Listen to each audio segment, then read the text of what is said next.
Hi everyone, and welcome to Deep Geek Live. Today we are back with another A Song of Ice and Fire live stream, and I'm also, I hope you can see, in the middle of a slight tech upgrade. Already improved the video. Hopefully the audio on this will also be a bit improved. So do let me know if that is the case. So what we're going to look at today is the Dawn Age. But before we get into that, there are a couple of things. I always try to give people a quick sort of heads up about a few things that are going on out in the wider nerdy world of science fiction and fantasy TV shows and films.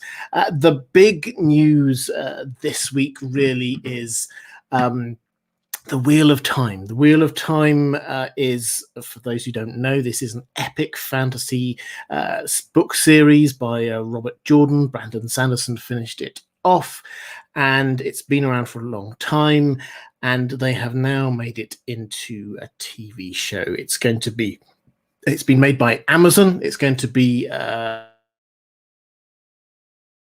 in big budget. So this is something that we're all really looking forward to. Also, partly with half an eye to the Lord of the Rings, because obviously this is an Amazon thing as well. So the production values we see here will be at least the same, if not higher, for Lord of the Rings. So there's a lot of build up to this.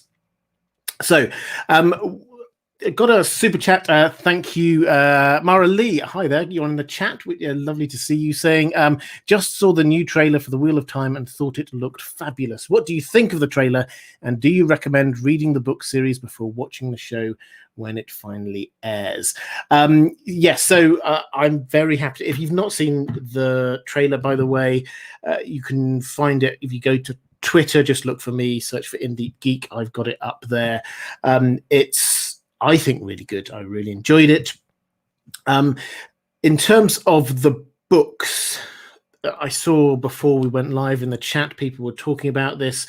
There are a lot of books. There's 15 books in the series. Each book is proper epic fantasy length, so it is quite a time investment to read the entire series.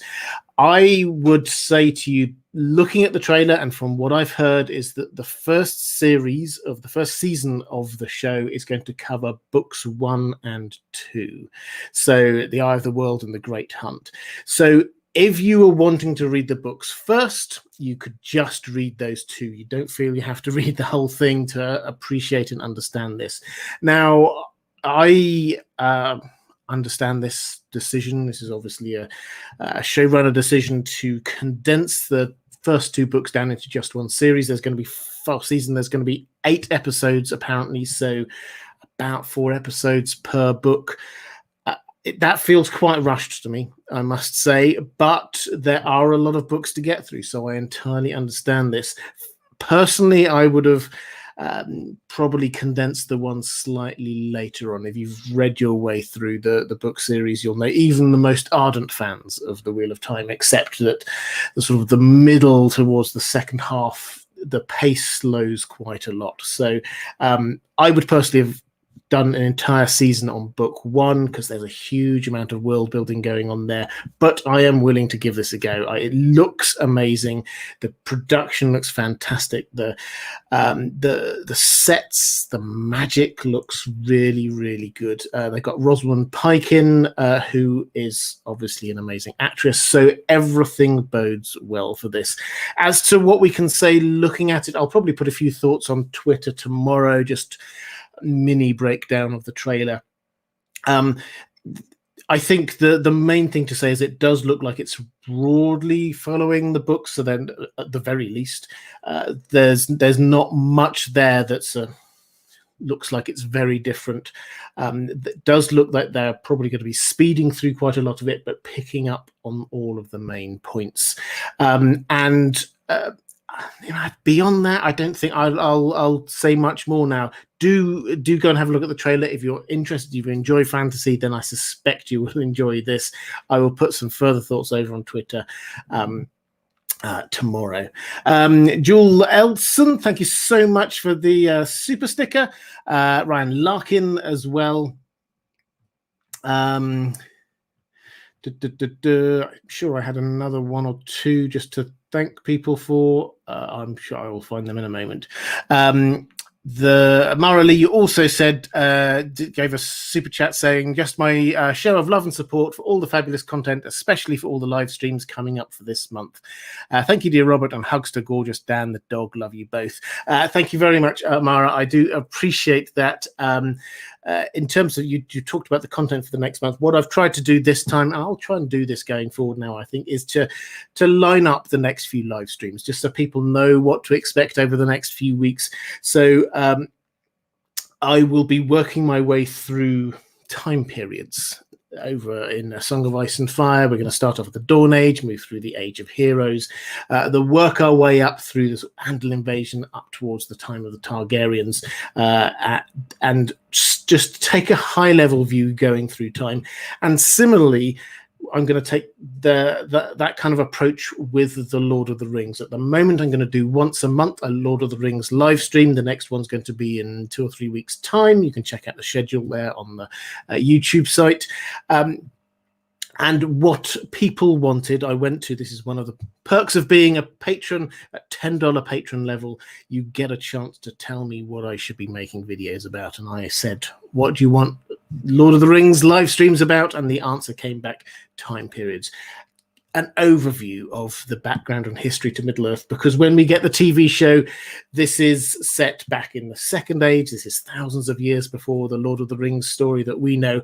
And the one shot that we've had, the one little snippet that we've had, seems to be even earlier than that. So there's going to be a lot of background on history. So what I hope through those live streams is to allow people an overview of the history of Middle-earth, of the whole creation that we have there in the Legendarium from Tolkien. So that's the aim there. The other thing, before I get onto the main subject for today, the other thing just to note is just an announcement. It was quite a low-key announcement, so I don't know what to make of this yet. But on the official Game of Thrones Twitter account, official press release from them, there will be an official Game of Thrones convention in February of next year. It's going to be in Las Vegas. And that's all we know. So if you've been missing conventions, do keep an eye out for that. That might be something that you want to consider, particularly if you're over in that part of the world already. Tobias Gulker saying, just pitching in to support your tech upgrade. Looking forward to the stream. Well, thank you, Tobias. I hugely appreciate that. It's what I've been trying to do, just as an aside, over this summer is to spend some time doing the sort of the behind the scenes upgrades to what I can offer you. So improving the sound quality, including the visuals. There's going to be a branding revamp coming soon as well. So keep an eye out for that. And if you're a fan of The Well Told Tale, my other YouTube channel, if you like audiobooks, if you want to know whether I've ever done any audiobooks, check out The Well Told Tale, incidentally. That's going to be given a sort of a soft relaunch as well. Better audio obviously will work for that, and slightly improved videos as well. So I've been doing quite a lot of stuff behind the scenes that hopefully you will see the benefits of over the coming weeks. Ariel Winchester saying, hey Robert, hope all is well. How much of what we know from the Dawn Age is foreshadowing for how our current story will finish playing out? That's an excellent question. What I will do, if it's okay with you, Ariel, I will start off with one of the questions from my patrons. This was from Mara Lee, actually, as an opener for what the Dawn Age is. Mara was asking how long the Dawn Age lasted and why it's important for fans of the book series to recall the age. Now, so an overview. The Dawn Age technically is something that the Maesters have come up with. This is a categorization of a period of time in the history of Westeros. And that period of time extends from when the first men arrived in Westeros, and it leads up to the time of the signing of the Pact. Now, we'll talk a lot more about the Pact later on in this live stream, but basically that's the cessation of the conflict between humans, the first men, and the children of the forest. So that's the time period we're looking at. In terms of how long it lasted, well, maesters say that perhaps it was from 12,000 years ago to maybe 6,000 years ago. They're quite vague. And all of these figures are rounded off. And the reason why is because there weren't records then. There weren't people writing things down on pieces of paper. We don't have history books that people were writing at the time. What we have, such as it is, are legends and stories that have passed down through the ages, and then also a few runes and other inscriptions left by the children of the forest and some others. So that's what we've got going on. And so everything we know, and I'm sure I will say this again, but everything we know about the Dawn Age, we have to take with a pinch of salt. These are stories. These are almost creation myths, the starting, the foundations of time. So yes, there will be some truths in there, but also there will be hints that are dead ends. They don't mean anything. They're just things, that stories that have passed down and have been created for whatever reason and just survived because they're good stories. The same as in our world. So that's what George R. R. Martin was trying to do. Now, prior to the Dawn Age, I should probably say we have huge amounts of creation myths and things, mostly from Essos. Prior to what we think of as the Dawn Age in Westeros, we had the children of the forest and the giants who lived there. It would appear mostly at peace, although sometimes they seem to have come into conflict. And then perhaps we have two other things going on. The first is the dragons. George R. R. Martin has said, yes, at some point the dragons were over all of the planet. Now, he didn't sort of say when that was. We don't know how old dragons are, so maybe he meant around this period. We certainly don't have any references to dragons later on until the coming of the Targaryens and the Valyrians. And then the other is just these old legends from the Iron Islands. When the first Iron Islanders arrived there, they found the Seastone Chair, apparently. Their legends go. And so that implies the possibility of there being some intelligent life who was there before them. So are these the deep ones? Are these ancient kind of life forms that we know nothing about? It's very hard to say. We don't have any cut and dried information. So that's the background to where we were in the Dawn Age. The main story of the Dawn Age is the movement of the first men in all the way through. They came in through what was known as the Arm of Dawn, walking across the land bridge that went across from Essos into Dawn, and then moved their way up all the way across Westeros. And this was a long and slow invasion, and humanity won partly because they had better weapons, partly because they were bigger and stronger, and partly because they had more babies and their population just continued to grow. So this is a long, slow matter of humanity destroying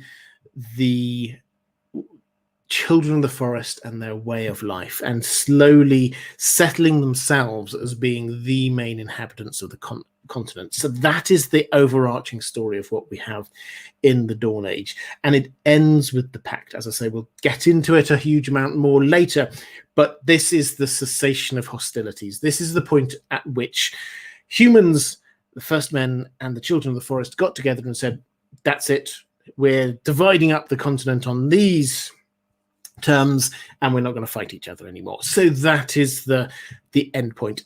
From there, that's the marker of moving into the Age of Heroes. Again, the Age of Heroes is just a term that the Maesters came up with to describe the next period of time.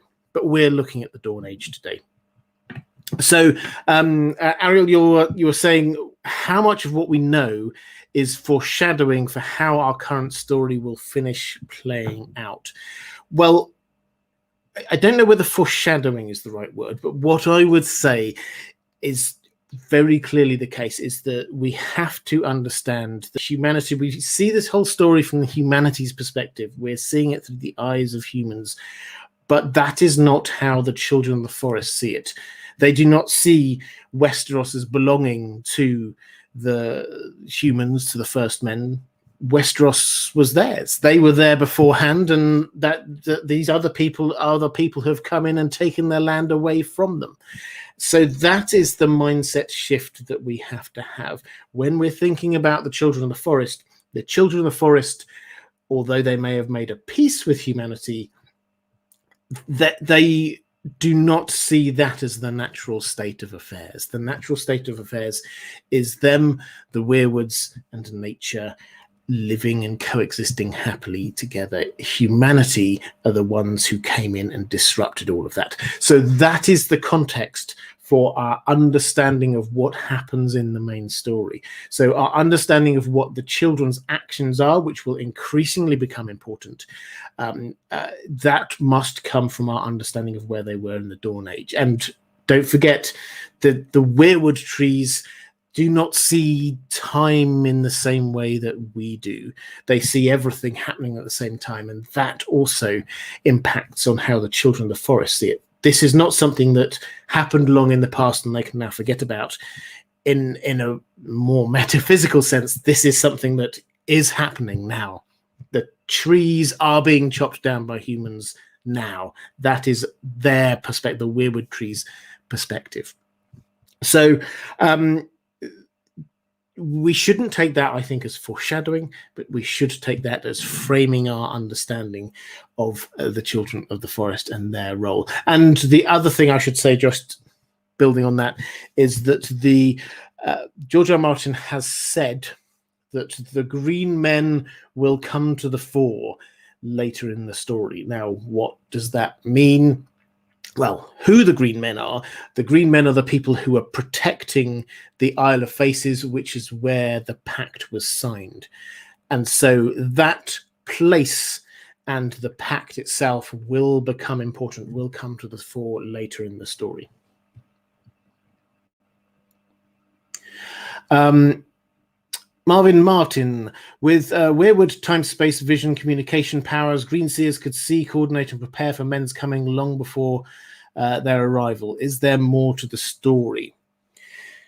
Yeah, so this is a good question. If you've got people who can see into the future, do they? Why didn't they do more about it? Well, I think the short answer has to be because they couldn't.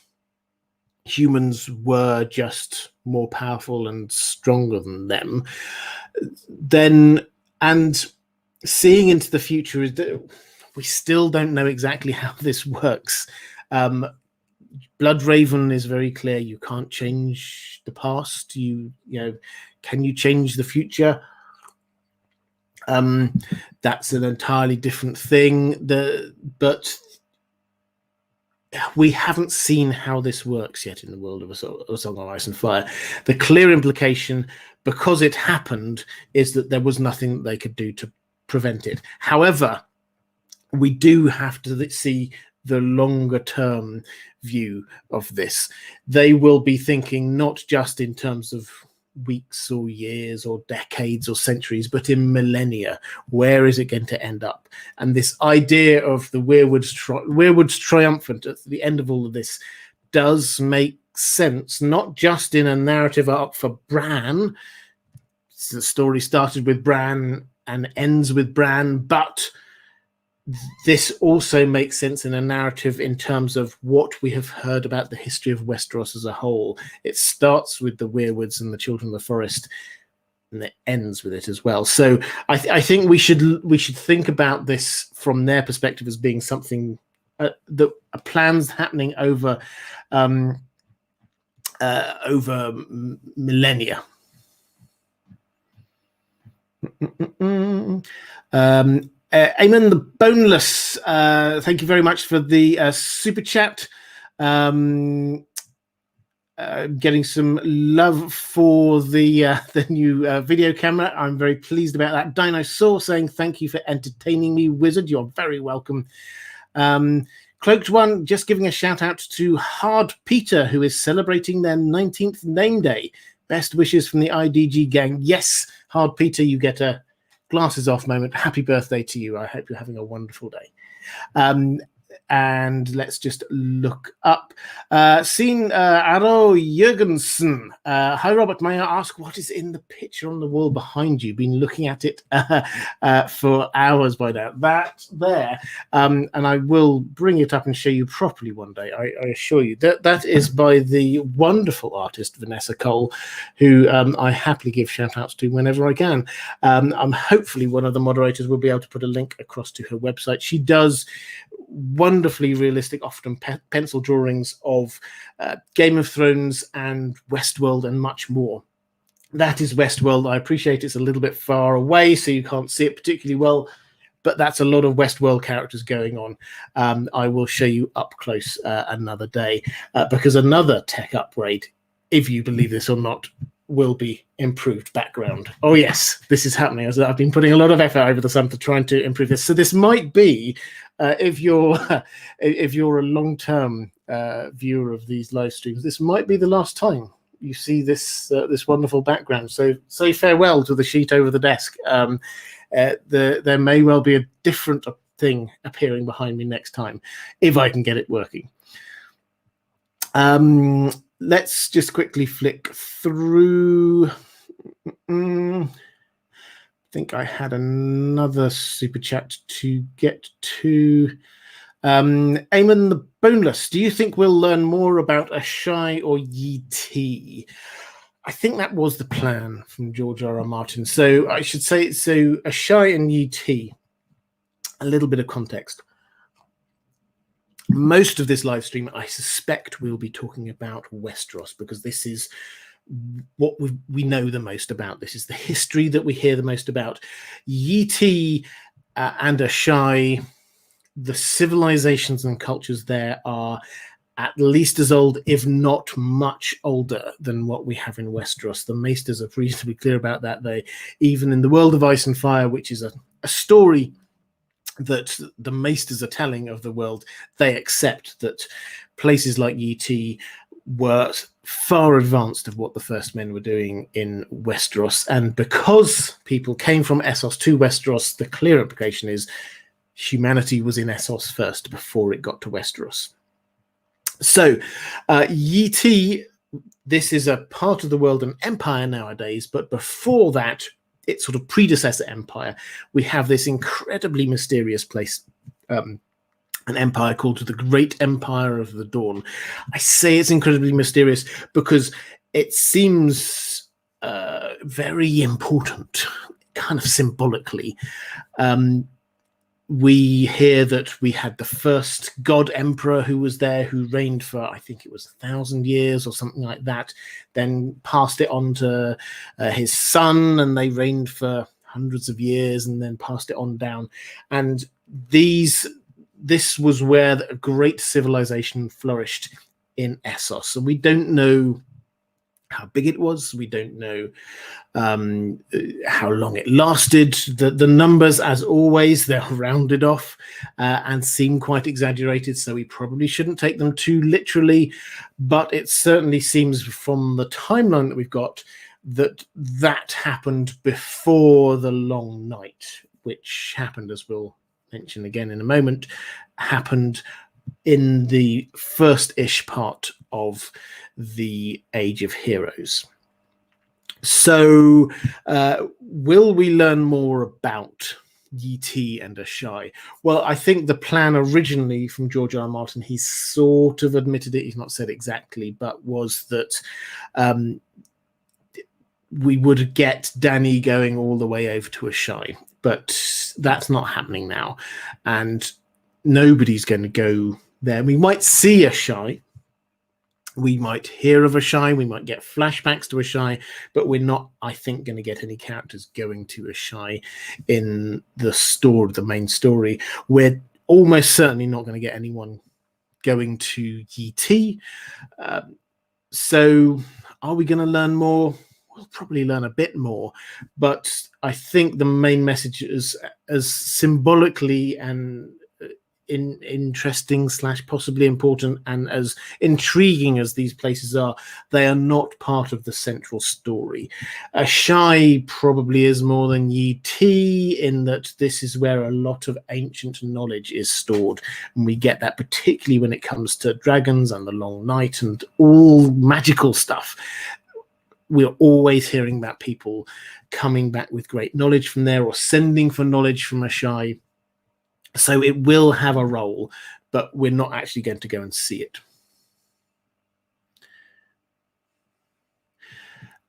Prince of Quarkness. If the others are a weapon race for the children, why would the others have the rich culture of their own that George R. R. Martin has implied in interviews? Well,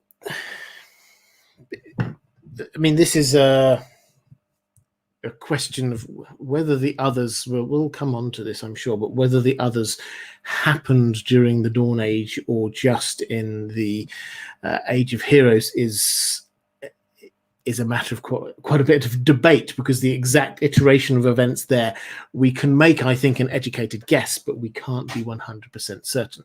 But in answer to your specific question, George R. R. Martin does hint at, but also more importantly, I think his writing very clearly suggests that there is a culture of some kind for the others. They have a language. They create ice weapons. They seem to have a sort of not just a way of communicating with each other, but some sort of hierarchy, understood hierarchy from the very few times that we've seen them, and their own technology. So where does this come from? Well, I think the short answer is that if they were created, introduced, whatever it was that happened way back around, whether it was the Age of Heroes or the Dawn Age, that's thousands of years ago. So yes, why wouldn't they have developed a culture since then? Maybe they had one already. This is a theory that we've not talked about much, but I don't think we can put it to bed completely yet. We've not talked about much recently because of what happened in Game of Thrones, the TV show, which kind of made everybody go, okay, so they were created by the Children of the Forest. It's possible that they were brought in by the Children of the Forest, maybe opening a rent in space-time, bringing people in from another dimension. I don't know.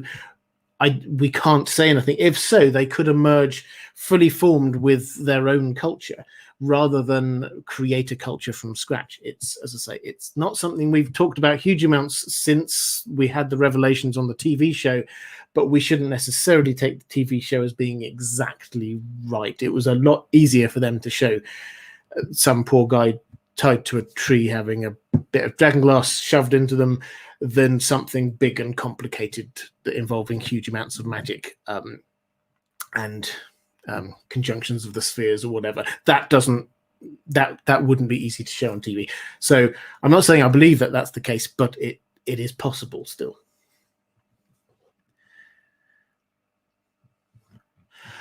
Question from Eduardo Gonzalez. Thank you very much for the super sticker.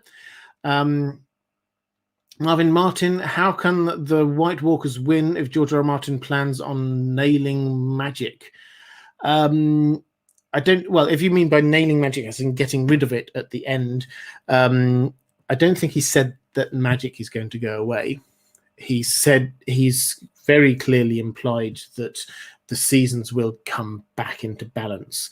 That's not the same thing. Magic will probably still exist post the end of the book series, but that doesn't mean that the White Walkers will win. So I think that we shouldn't just associate the one with the other. Christian from Cloaked One. Oh, picking up something for Erin McGuinness. Thank you so much, Cloaked One, for doing this. I hugely appreciate it when you do. Do you think it's significant that Dawn is described in a similar way to the others, e.g. the line about being pale as milk glass, or is this just coincidence? Love your content. Thank you. Okay, well, that's really interesting. So Dawn is the ancestral sword of House Dane. Now, how old is it? We don't know.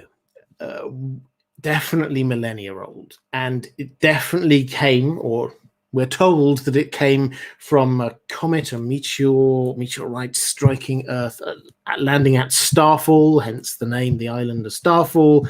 And from the metal within that, they forged this great sword. And it does have milk glass. There is, I'm sure out there, I'm sure I've seen essays out there for people who are looking at this. Milk glass is a fascinating. George R. R. Martin does use it a few different times. There will be people who picked up on all of those. Is there a link or reason why he uses that to describe this sword and the others? I think probably yes. I think he is wanting the names Dawn, Sword of the Morning, these all seem to be implying the end of the long night, and for it to be used as with this again, the language usage reminding us of the others does. It's I don't think it's and what I should probably say is I don't think George R. Martin tends to do the kind of complex wordplay where if we could only work out like a cryptic crossword what the exact thing he's trying to do is, that will tell us exactly, with these words, that will tell us exactly what all the different things mean. No, what he does do is he uses words to make us think of other things, to make us make connections. So an example is that for John, a few times he uses dragonglass as kind of symbolism with John. So the language with dragonglass and obsidian and frozen fire, this is because he's giving us this idea. He's wanting us to think about ice and fire because this reflects John's heritage, which is still in the books, not revealed. So that's the kind of thing he does. If he is saying here's a sword, which is very clearly associated with a long, long time ago, and he uses the same word that he uses for the others, that has to make us think that it perhaps is connected to the others in some way, that it does have some kind of, maybe it was used against them, who knows. So is it a coincidence? No, it's the short answer. And Nileo, thank you so much, saying very generous super chat. Thank you, saying Robert, I can't believe I've caught you live. I'm so happy. I love your content. Well, thank you very much, and it's great to have you. I do have a question. I'm very interested in the Night's Watch. How powerful were the Night's Watch at their peak? Very is the sort of the short answer, and when I say very, is that there were lots of them. Now, in terms of how powerful they were, I think it's probably quite hard to gauge. What is apparent and is perhaps not apparent all the way if you just sort of skate across the history. But what apparent was that the Night's Watch as a concept were known throughout Westeros, not just during the period of the Seven Kingdoms, but before that. They were known as a place that you might send people off to sort of guard Westeros. For example, I was reading just recently about Nymeria and the Rhoynish who came into Dawn, and during that invasion, lots of people were sent up to the Wall. And this is from all the way down in Dawn. This is hundreds of years ago, well before the Seven Kingdoms. That this was clearly an established thing to do, to send people up to the Wall if you just wanted to get rid of them honorably without killing them. So it was known, and given the amount of castles that are there on the Wall, whereas now they're down to just 3 garrisons effectively, and each of those they're not full. there was space for thousands there before.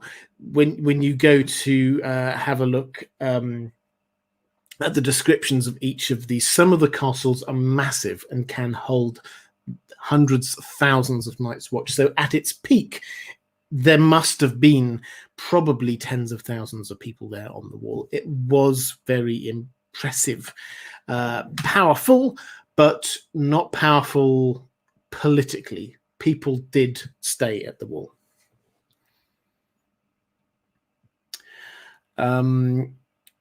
Marvin, actually, I just answered that one already. Ty Farnsworth saying, "Hey Robert, thank you for reinvigorating my love for writing with your videos." Oh, that makes me very happy. So if you're a writer and if this has helped reinvigorate you, it's like when people say that I've helped them pick up the books. That makes me very happy. Not a Dawn Age question, but Arya's travels often mention seeing wolves. Is this literal or metaphorical for the war? I mean, I'm not entirely sure. In terms of Arya's, I think you probably mean Arya's travels through the Riverlands with the Hound.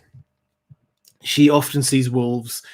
Yes, she has got a link to Nymeria. You have to remember that during this period, Nymeria, the wolf that she bonded with, the dire wolf that she bonded with, that she sent away in the Riverlands, is going through the Riverlands, gathering together a super pack of wolves. So and communicating with those wolves in wolfish ways. So this is almost like, and I've not gone through to sort of check each of these instances, but it's almost like the wolves are just sort of keeping in contact, maybe keeping an eye out for her. This is quite deliberate. We should see there are mentions of this wolf super pack just randomly through the course of 2 or 3 books of what they are doing, and they're just starting to gather in strength.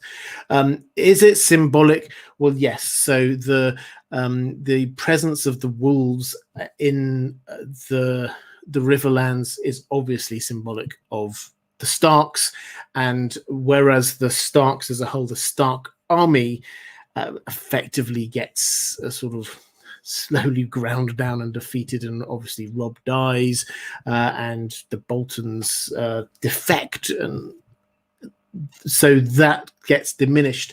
What remains are the people in the woods, the people in hiding, and they are not to be underestimated. So it's both practical and symbolic, I think. Question from Kelly Johnson, if I can find it. I just lost it again. Interaction between the Children of the Forest and the Great Empire of the Dawn.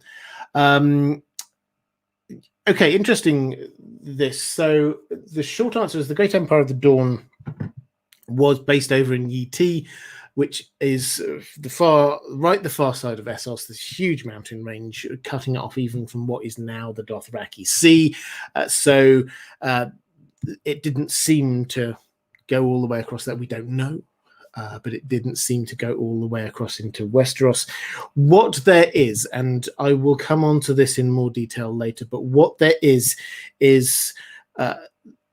a whole series of hints that stuff was going on in Westeros in a very small area of what we now think of as Oldtown. This was a trading post, it would appear, for the people who are on Westeros, the Children of the Forest, and people from elsewhere. So would there have been contact? Probably. Not huge amounts of contact, but probably some. Mara Lee picking up, thank you, Mara. I love it when people do this, picking up from Mistman Jones. What about the deep ones in the Dawn Age? Are they the remnants of some drowned civilization that predated the first one? Quite possibly. So the deep ones are they're legendary, ancient, impossibly almost kind of Lovecraftian figures that George R. R. Martin uses in the background, in the history. There are legends, there are stories. What are they? Well, I don't think he's ever going to tell us. I think this is a nod to other kind of worlds and a creation of extra layers of detail and history and mythology within his own world. Might they be some remnants of a drowned civilization predating the first men? They might be. And as I say, there are the clues with the sea stone chair, which, if this is true, that it was for this intricately carved throne was found fully formed by the first people to appear on the Iron Islands, the first of the Ironborn, effectively. If that is true, then yeah, it's entirely possible there was someone else there. There's no reason to think that the Children of the Forest were necessarily the first people who were there, the first residents of Westeros. We do not know how old Planetos is. George R. R. Martin does not tell us. The World of Ice and Fire does not tell us. So yes, perhaps there was another civilization even before the ones that we are aware of, and perhaps they are what we remember today as being the deep ones. Lyle Hammack saying, hello, Robert, just a thank you for all your content. Are you going to get the Nature of Middle-earth book? I got my copy and it is fascinating. Hashtag dancing bears once again. Thank you. Well, thank you, Lyle. Yes, it's a new Tolkien book called The Nature of Middle-earth, all about sort of the world of Middle-earth. What is there, not just about, well, the name gives it away, the nature of Middle-earth. Yes, I will be. It's something, it's on my list. I will be getting it in and reading it soon. I've got quite a, as you would expect, quite a big reading list at the moment. I'm also wanting to reread all of the Witcher stories before The Witcher Season 2 happens in December, but I will definitely get to that. So yes, I will be, and I will happily, probably as is my way, do a short review on Twitter when I do get around to it. Sydney Rose, do you think George R. R. Martin will open A Song of Ice and Fire up for other authors to explore and contribute, like Frank Herbert and his son did with the Dune universe? I feel like this is something he must have been asked about, and I don't know whether he said anything specific, but I think the short answer at the moment, no. At the moment, this is his world, and at the moment, he's the one writing all the stories. But we have to accept the fact that he has opened this up already.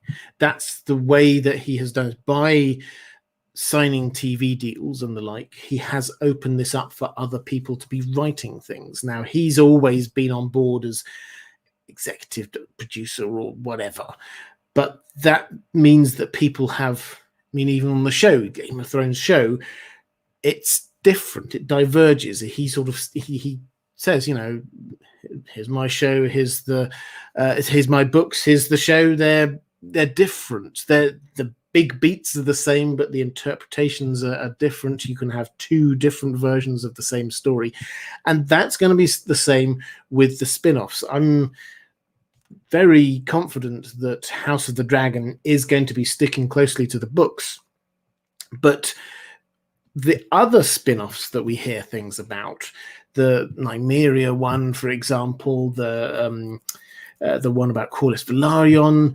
the amount of source data, source information we have on these is very, very small. So it's, for example, as I said, I was reading the Nymeria 10,000 ships bit of the World of Ice and Fire just the other day, and it's a few pages long. Yes, it's, you know, you get bits of information, but there is, compared to what we have for Game of Thrones, the TV show, thousands and thousands of pages that they could then choose how to put into a TV series, and ultimately they left out large amounts.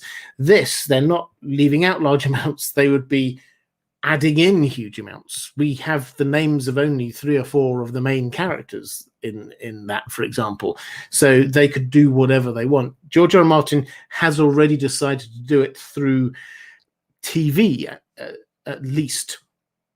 the question is whether he would allow other people to write books in his world. He's already co-authored. The World of Ice and Fire is co-authored, but my guess is at the moment, no. He's going to keep the writing himself, at least until he gets the main book series finished.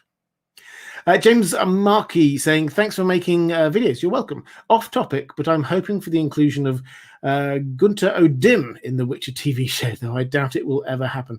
Yeah, I don't know.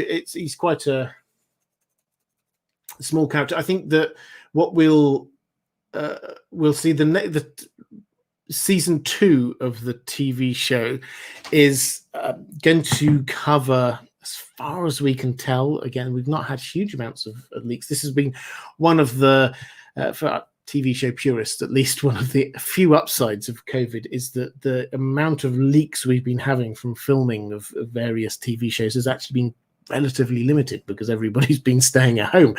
So The Lord of the Rings, for example, we've had almost nothing out of it. It's pretty unprecedented. The Witcher season 2, similarly, we haven't had huge amounts, but the bits of information we have had seem to imply this is Blood of Elves, so we're starting getting into the novels. The season 1 was very much focused in on the short stories, particularly the first short stories, but this we're going to get into the main novel period, would be what we're getting. There will be at least one of the short stories covered again in this, and it wouldn't surprise me if they do keep on dipping back to the short stories because they're very good. But now they're moving on into the main narrative of the novels. Reflective Rambling, thank you very much. This is for Austin Flowers, saying, could the palanquin carved from a single pearl denote a line of Greenseer kings all spawned from a single progenitor who walked into his sons until he ran out of princes, the prince that was promised? So this is, I think, a reference across to the Empire, Great Empire of the Dawn.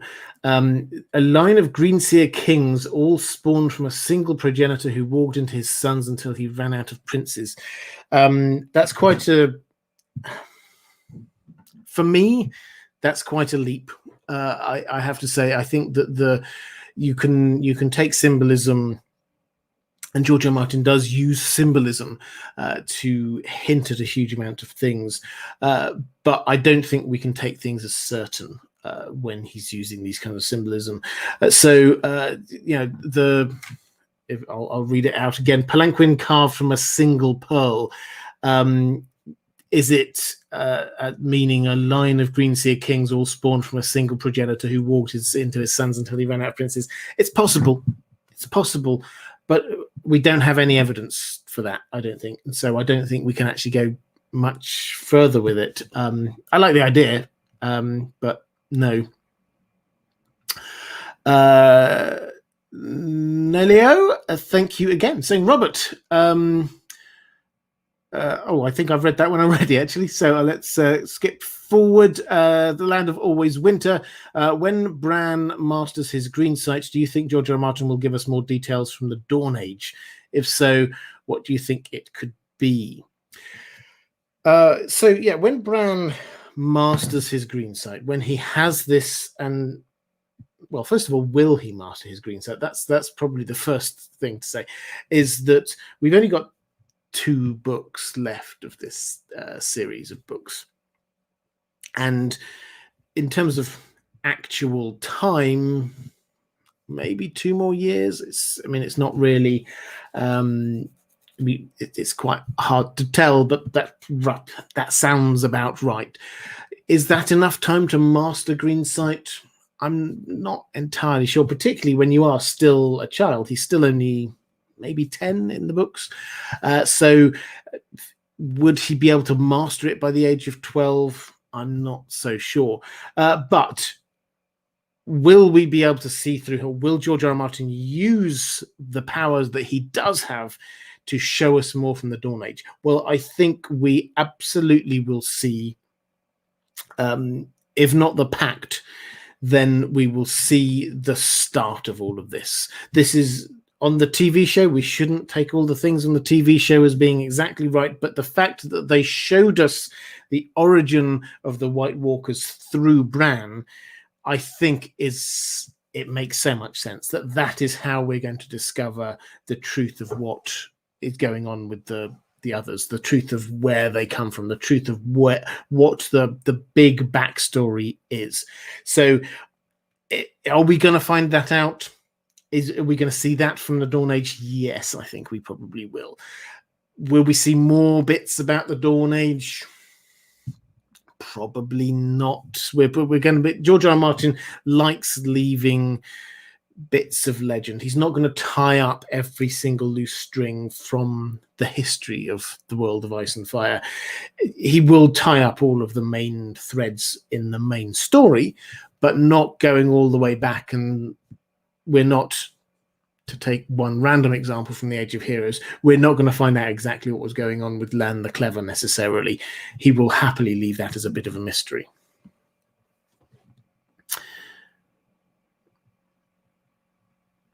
Question from Tommy Freestyle saying, do you subscribe to the long night was caused by meteors theory?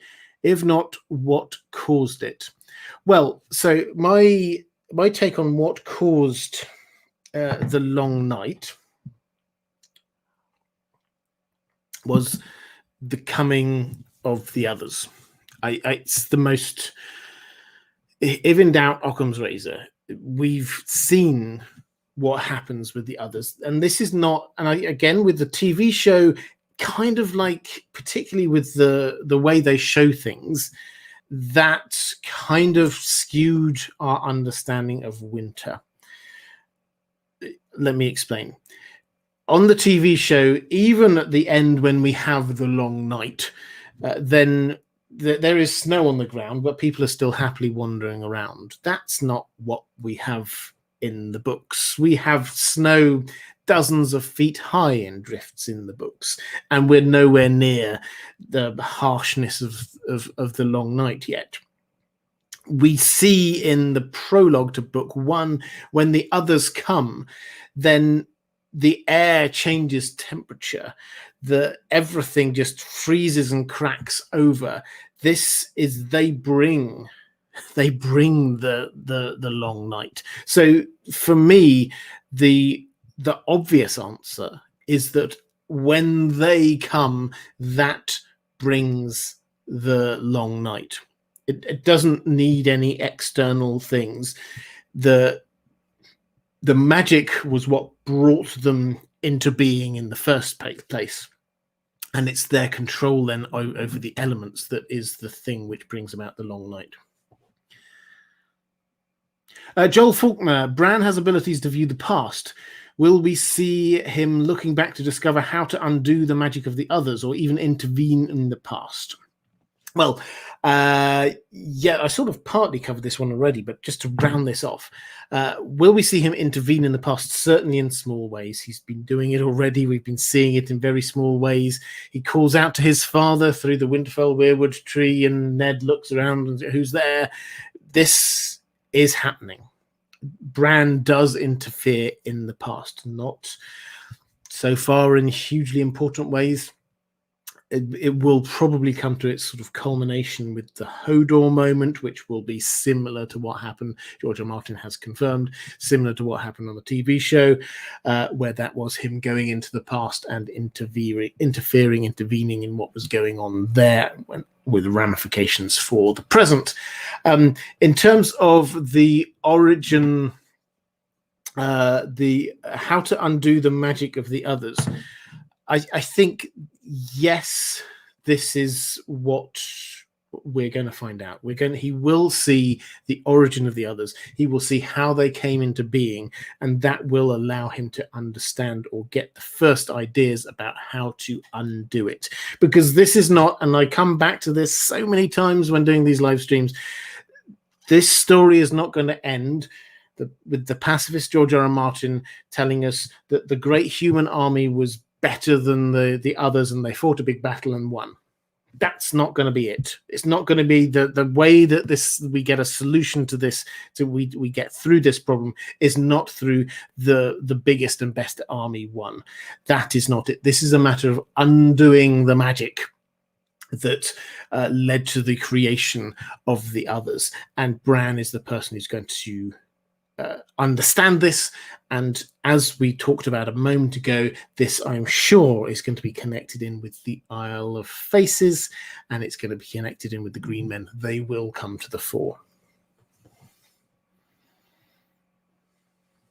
I think that's, I've got maybe a couple more questions here in the chat before I drop over to questions from my patrons. Let's go to a question from Derry saying, I find Oldtown being a trading post intriguing. To sail there is via known treacherous waters south of Dawn. Why Oldtown and not a safer port? Okay, so the sea, if you imagine a picture of the south of Westeros, the sea with the treacherous waters, mostly we're thinking about the stepstones. This was where the Arm of Dawn was before it was destroyed. That is treacherous. Then you get the seas going around the south of Westeros a lot easier. So in the olden days, before there was the Hammer of the Waters, that wasn't the case. That will have changed all of the sea systems. I'm not a sailor, but you can understand, I think, well, I understand this, I think, is that if you had a mass of land like that, and then that was broken apart, that would, into lots of different islands, that would hugely change the currents and the tidal flows, as well as, obviously, if you have this preternatural magical event that throws the seasons out of balance, that also would have, we don't know exactly when that happened, but let's assume that without those things, that those waters would be a lot better. It logically makes a lot of sense. Why Oldtown? Well, Oldtown wasn't obviously there at the time. The name Oldtown clearly does imply that it is an old town, so it has been there a long time. Why that particular bit? Well, it is a reasonable safe harbor, but also it is in a route in up the Honeywine River into the most lush, fertile part of Westeros, and does offer some safe harbor. So it actually is a reasonably sensible place for there to be an early settlement. It's where you would go. So many cities are sort of like at a confluence or by the estuary of a big river, where you can go upstream into some lush, fertile lands. London is prime example. London, as you head out of the Thames, gets wider and wider, so by the time you get to East London, it's the Thames estuary emptying out, but you go west and inwards from there. This is lots of lush, fertile land, and the south and southeast of England is all around sort of north and south of the Thames, so that is the same kind of feel. Kelly Johnson, are the deep ones primordial elder gods? I think I covered that already, Kelly, but I think, yeah, George R. Martin's not going to give us a full answer on this one. The deep ones are definitely a nod to Lovecraft, and whether they were the inhabitants of Earth or Planetos before everybody else or not, the implications seem to be that they are. Prince of Quarkness, why would the Children of the Forest use the Hammer of the Waters so late, when too many first men had crossed? Could the Maesters be right that the breaking was natural? Yes, they could be right. Absolutely, they could be right. So the Maesters question this. The Maesters question all kinds of magic. So we shouldn't take their questioning at all seriously. But does it make strategic sense for the Hammer of the Waters? The thinking that we're told was that the Children of the Forest realized that they were starting to lose. They kept on seeing all these new people arriving in the south of Westeros, and so they cast the Hammer of the Waters to stop the inward flow. That seems a bit late, is the argument, because the people were in already. It depends on, we do not know the situation at the time, so whether it was too late is a completely different matter. If the plan was, we've got something else up our sleeves, all we need to do is buy ourselves a little bit of time, we need to stop there, maybe if we can buy ourselves another 100 years, prevent lots of new people coming in now, just we have to wait for them to grow their population on their own without a new influx of immigrants, then that might make strategic sense. We don't know. There's also the idea that there might be this sort of second Hammer of the Waters, which went across the neck, wasn't quite as successful, trying to cut off humanity from moving up into what is now the north.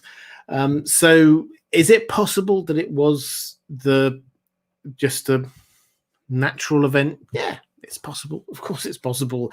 It's also possible that this was one of those things which happened just as a result of this preternatural magical event which set the seasons out of balance. That, whatever it was, a huge amount of magic was used, would have shaken the earth in some way, perhaps even literally. Everything was shifted. Maybe that would have broken that land bridge. We don't know. This is one of those things that George R. R. Martin has kind of left us to ponder. It could be the Children of the Forest. Would they have been capable of it? Quite possibly, if they used all of their magic. Does it make sense? It could make sense, depending on the strategic, but we do not know the strategic situation at the time. So, yes, if you wish to take a rationalist view of all of this, then the Maesters are obviously right. It could just have been a natural event. That not everything in this world has to be done by magic. Mara Lee, again, very generous, Mara. Thank you. That's very kind. Sharing love for all the fabulous stories in the well-told tale. Thank you very much. Where I narrate audiobooks. It's also a podcast if you're into podcasts. So I try and narrate the best science fiction and fantasy, classic science fiction and fantasy stories ever written. So if you want to read some Lovecraft or H.G. Wells' War of the World or anything, Edgar Allan Poe, there's lots on there. I've been doing it now for a few years, so there's a huge lot of old stories on there to just work your way through. So if you're at all interested in that, please do go and check that out. And thank you, Mara. Scott Leno, I think you should really consider covering the lore of Discworld. I'd personally love to see that. I love the Discworld, Terry Pratchett's world. There is a huge amount in there. It's now obviously a finished canon because he sadly died a few years ago. But will I cover it? I would love to if I have the time. I think my slate is full for the time being. I've got Lord of the Rings, I've got A Song of Ice and Fire, I've got The Witcher, I may well do some things on Wheel of Time, other Westworld Season 4 is coming out, very excited about that. That'll be coming out in a year or so's time. So I think I've got quite a lot going on at the moment, but yes, I love it. And if as I may well at some point in the future, shift to a wider focus to even more books, then yes, that will be very high up on my list of things to be looking at.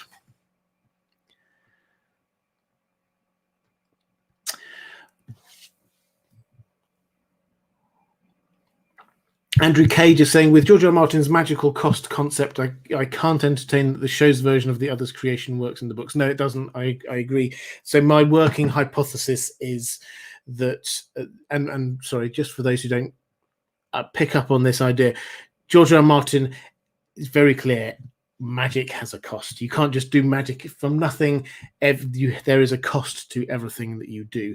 And the creation of the White Walkers on the show seems to be without any particular cost. They just made them, and that was it. My working theory is that the preternatural magical event that set the seasons out of balance is the introduction of the others. This is the biggie, the thing which has caused absolutely everything. And so that's what the costs are there. The seasons are set out of balance. Question from if I can find. I'm sure I had another question to do. Yep, here we go. Nilio, thank you so much again. Thank you. Saying, I'm so excited to leech off your knowledge. What do you think Littlefinger's end game is? I was so disappointed with his character in the TV show. Yes, so we're moving a little away from the Dawn Age. I want to bring it back to the Dawn Age in just one moment, but I'm very happy to quickly round this one off. So Littlefinger, he's sort of announced his end game already to Sansa. And the idea is that he technically, as far as the Lannisters are concerned anyway, is Lord Paramount of the Riverlands. He's got Harrenhal. He's got the Vale of Arryn already. He's the Lord Protector there. He's looking to marry Sansa, or at least starting to head her down the road of getting engaged to Harry the Heir to the Vale, and he is going to spot very quickly that up in the north they need a Stark. They need a Stark in Winterfell, and he will have heard the rumor that Arya has gone missing. Bran and Rickon are dead. Robb is obviously dead. Who's going to take over? Who's going to be the Stark? He's got Sansa, and that will give him 3 parts of the Seven Kingdoms. That is what he's aiming. He is claiming control in the Vale by buying off the Lords Declarant, the lords who are opposing him. He's got a huge grain scam going on. He's stockpiling grain because he knows the price of grain is going to go up hugely, and then people are going to be begging him for it, and he can use that leverage. So basically his idea is he's holding back the Knights of the Vale, which famed and very impressive fighting force, until what he thinks is the right moment, and then he wants to claim those 3 parts of the Seven Kingdoms, and then he wants to move on from there. So that's his end game, or his plan anyway. What will happen to him is he will get up to the north, and Sansa will come more into herself. She will realize what he has been doing. Bran will know what he's been doing, and we will get the mirror opposite of what happened when Ned Stark came down and was like a fish out of water down in King's Landing, and Littlefinger absolutely played him. We're going to get the mirror opposite of that up in Winterfell, and we're going to get Littlefinger, who finds himself like a fish out of water, and the Starks will absolutely play him. That is going to be the end of his story, in my view.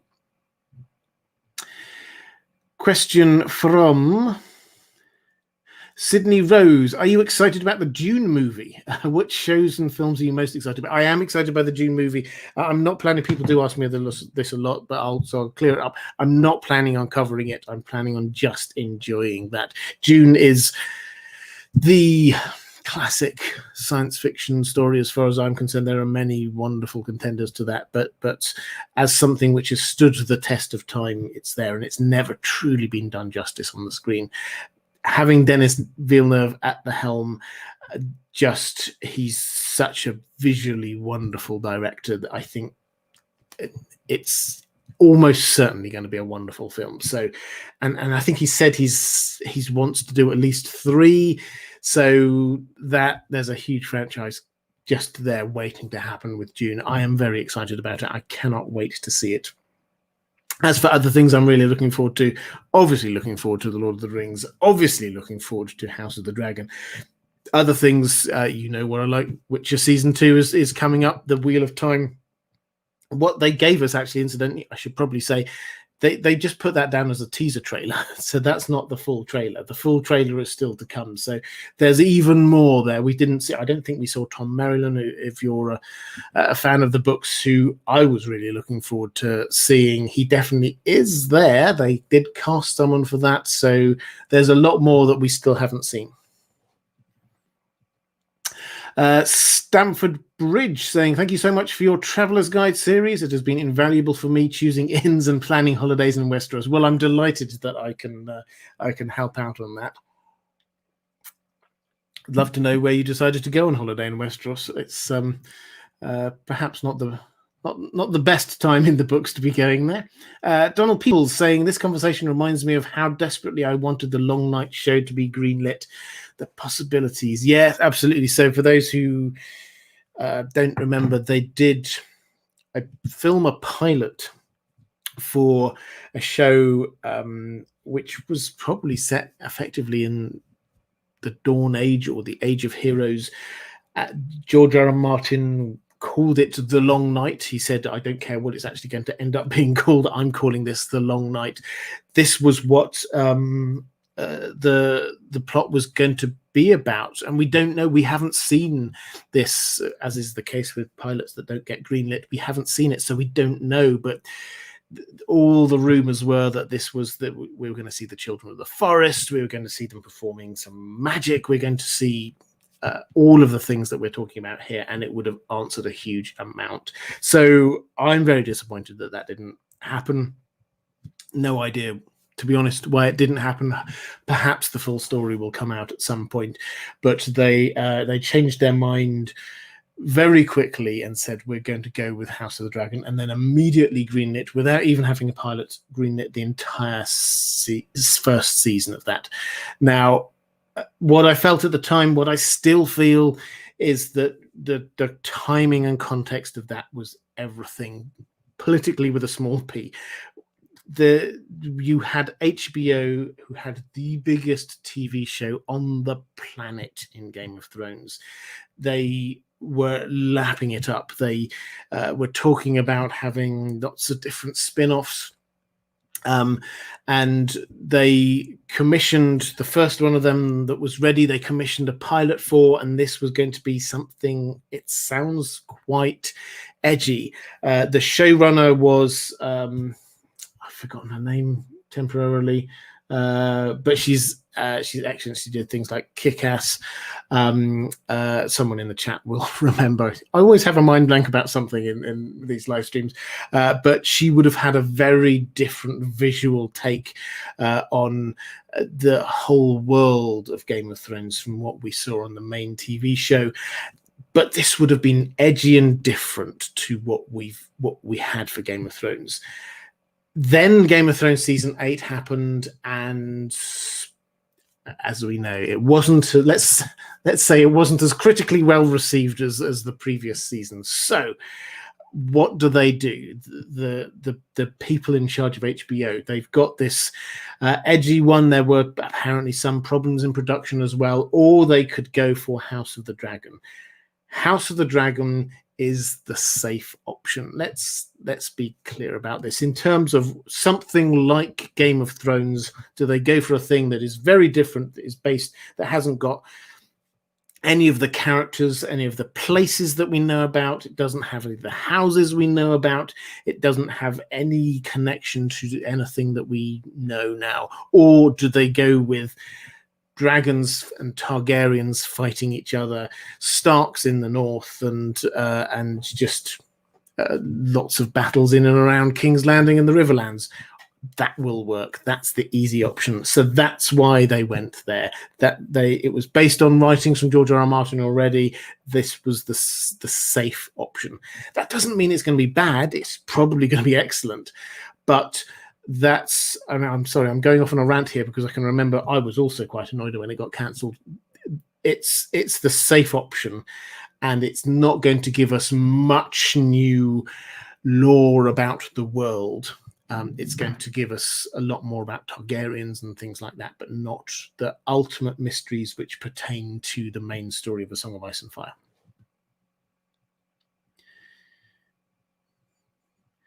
Okay, question from Isaac. Saying, been learning from your content non-stop these past few weeks while unwell. So here's a small token of my appreciation. Thanks for your amazing channel. Well, thank you. And I hope you're getting better soon. I'm sorry to hear you're unwell, but I'm glad that I can be comfort and help when you're not well. It's something that gives me a lot of joy knowing how people appreciate what I do. Okay, let's go across to some questions from my patrons. Let's go with Zakalok saying, "Hello, Robert. Writing this while doing pay slips." That's how I love to know why. If I can get you through doing that, doesn't sound particularly interesting to me. But if I can help get you through that, then I'm very pleased. What has been the role of the Isle of Faces through the Dawn Age, and how will this impact the current story? Okay, so we've talked about this a little bit, but I thought it worth just sort of coming back around to it. The Isle of Faces probably was already a symbolically important place for the Children of the Forest. It clearly had already survived, that lots of the weirwood trees had been cut down, but it had clearly survived. There were weirwood trees on there already. So it was chosen because it was important, which probably helps this kind of working assumption that a lot of us have got, and it's not based, we have to be honest about this, it's not based on huge amounts of clear clues, but it just kind of makes sense that the Isle of Faces is sort of the central hub of the weirwood network. There are lots on there. It's the place that they protect the most. Humans can't get to it.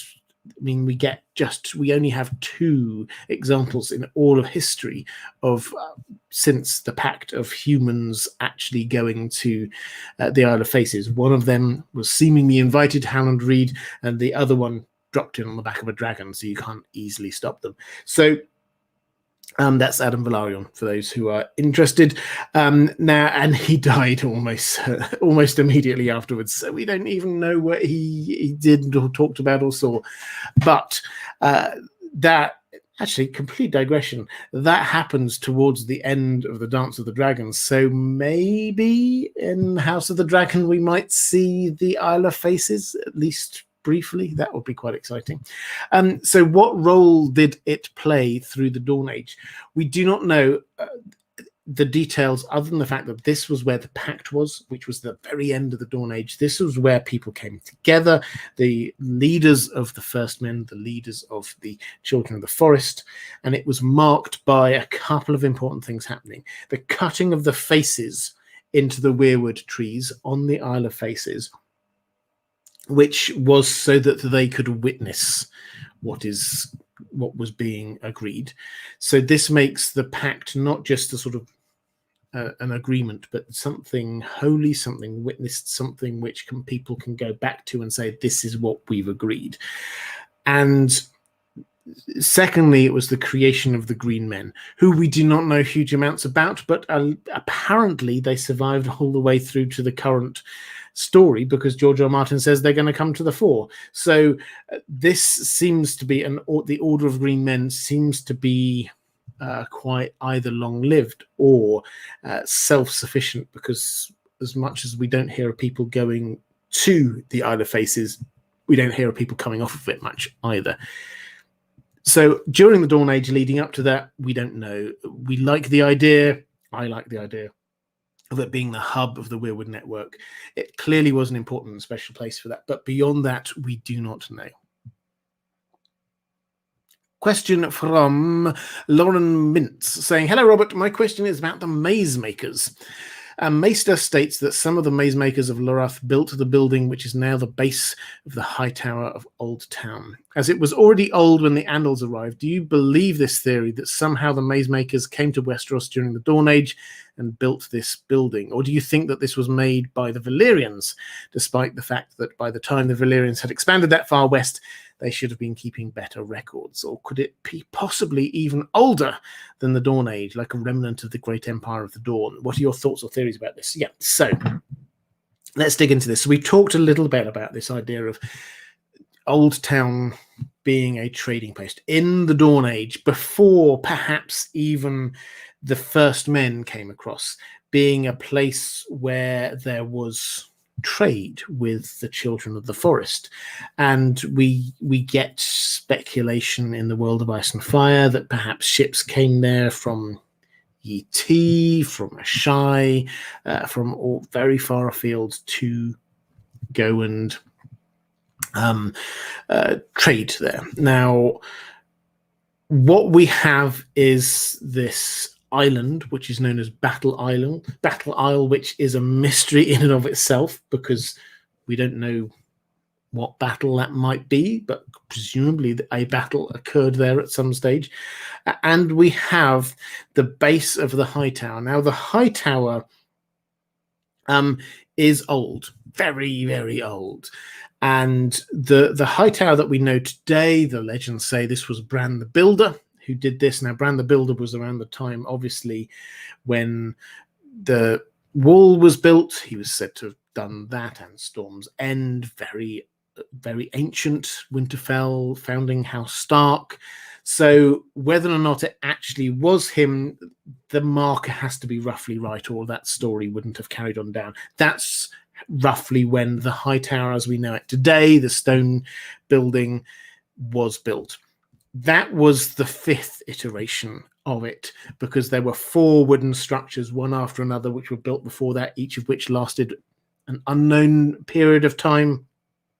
And before that, we have the base, and the base is what's talked of as being carved stone or kind of fused stone and labyrinthine. We've never been there in the book, so we've never seen this firsthand. But the fact that this was this kind of fused stone makes some people think, well, maybe this is the Valyrians, because they obviously did a lot of stuff with fused stone. Think of the Valyrian roads, think of the Black Wall of Atlantis. They did a lot of stuff with that. But it doesn't, the Maesters note that this doesn't seem to be their kind of style. It doesn't, the Valyrians, yes, they sometimes did very practical things like the roads, but most of the time they showed off with it. They particularly in buildings, they would show off by having twiddly bits of fused stone and just making it look intricate and beautiful. This was not that. So what might it be? The speculation about the maze makers of Lorath. This is an old civilization that died out, and we know very little about. What we do know is that they created these labyrinthine structures carved out of stone. This feels a bit like that, although has this kind of fused stone element to it. So who is it? Could it possibly be a combination of people who made this, with one sort of technology here, one style of architecture from there, coming together?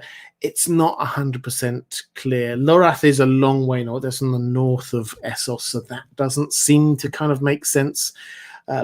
But maybe there was somebody, or there were some who came from there all the way down. It is it's a deliberate mystery on George R. R. Martin's part. But what he's trying to do is give us this idea of this being an ancient site.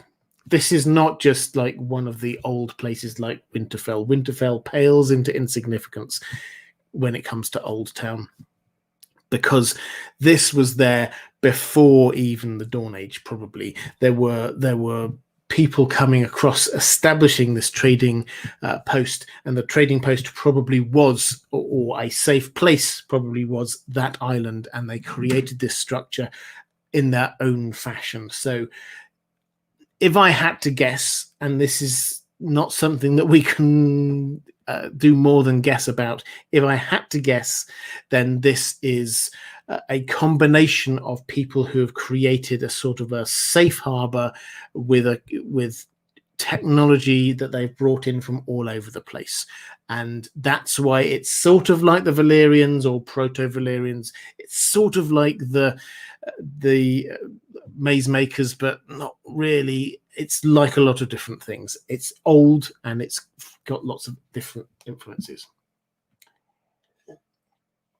Kelly Johnson, did the Children of the Forest teach pre-Valyrians to control dragons? I don't think so. No, the Children of the Forest, we've got nothing with the Children of the Forest connecting them across to dragons. I think the dragon connection comes from the east, and as we covered in a couple of live streams ago, very probably is connected in with this kind of gene splicing, so that the Valyrians had a small amount of draconic genes within them, thus creating the link. Sabrina Temi saying, what magic do the Children of the Forest actually have? Why were they so scared of the First Men and their weapons? Surely magic trumps weapons all the time. You're my fave. Well, thank you.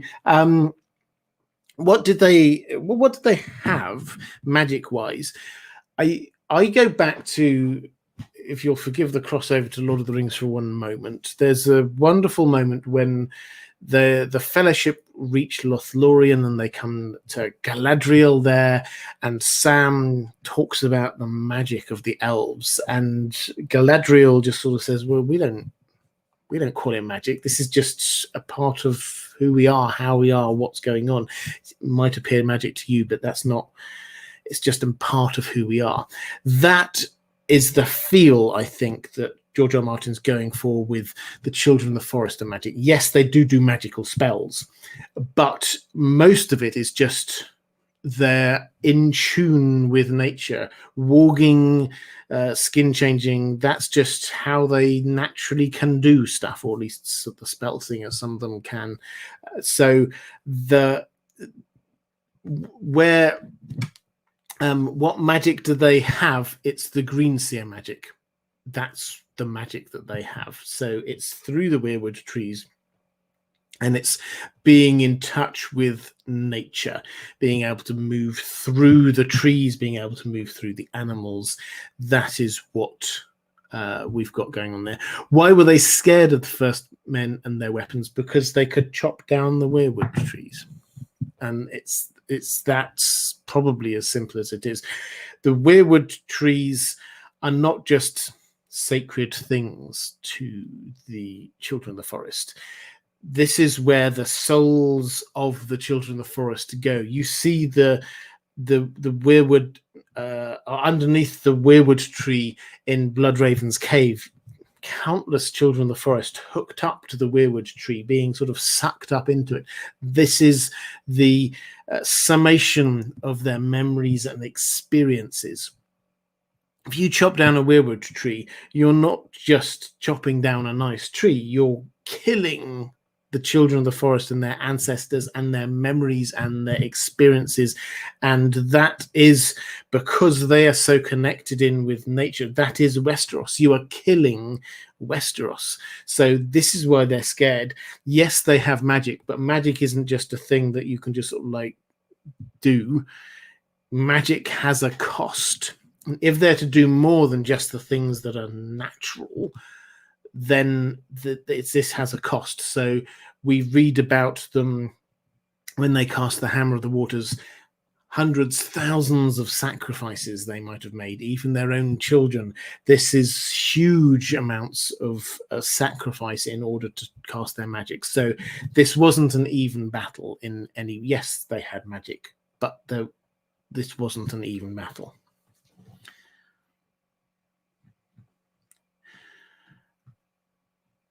Question from Nylia again. Thank you so much. Saying, if the full power of the folk beyond the wall were organized and loyal, had easy access to the rest of Westeros, would they be a serious threat? So the folk beyond the wall, so the free folk, the wildlings, would they be a serious threat to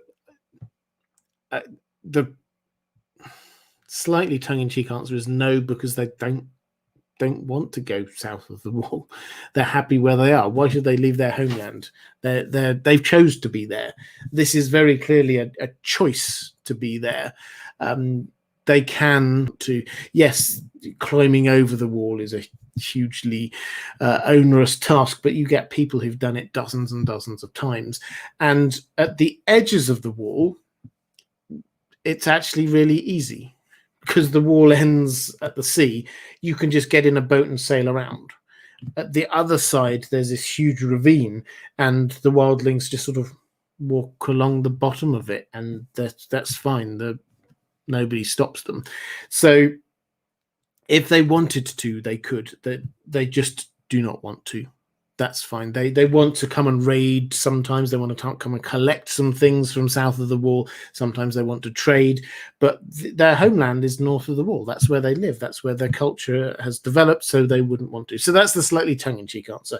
In terms of pure numbers, an organization, would they be a threat? Theoretically, yes, they would be a threat, but they probably wouldn't be able to cope in a battle. They would come into the north, but against the full might of, say, the Seven Kingdoms, no. I think you just have to look at what happened when Stannis, an able battle commander, and a whole load of knights came in and attacked the battle under the wall. A whole load of the wildlings who were there, they wiped the floor with them. They won easily. That would be replicated across the Seven Kingdoms. So they're not interested, generally speaking, in going south of the wall. They would be a threat, but not an invasion threat, if that makes sense.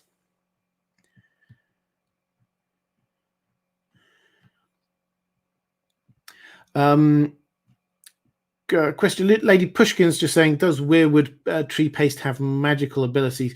It's for those who don't know what weirwood tree paste is, this is what Bran is given just before he then starts being able to travel in Blood Raven's cave, being able to sort of travel through the weirwood tree and seeing the visions through the weirwood tree. Does it have magical properties? It's more that it opens him up to be able to do the magic. It's whether it itself is magical is not the issue. It is the catalyst. It is deliberately being sort of shown as being like the shade of the evening tree sap drink that Euron is drinking down, that Dany drank some of before going into the House of the Undying. Is it magical? Is it releasing magical powers that are there already? It's a bit of both.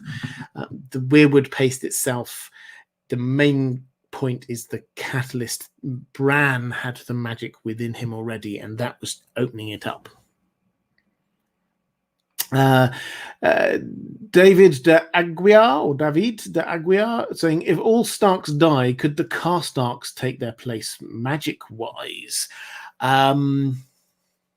Well, I don't know what you mean by magic-wise and taking their place. If you're talking about there must always be a Stark in Winterfell, I think that is more to do with the fact that the defenses of the North, although this knowledge has been lost to them, are dependent on the Starks being buried in Winterfell crypts. When Winterfell was created, it was not the castle, it was the crypts.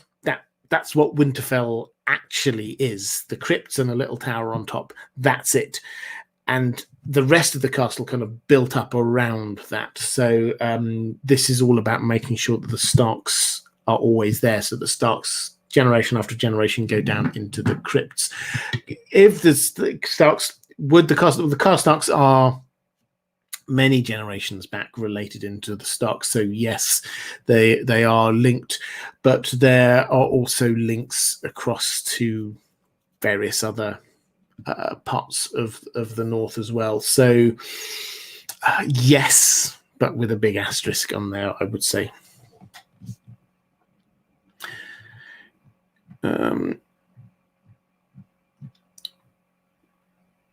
Question from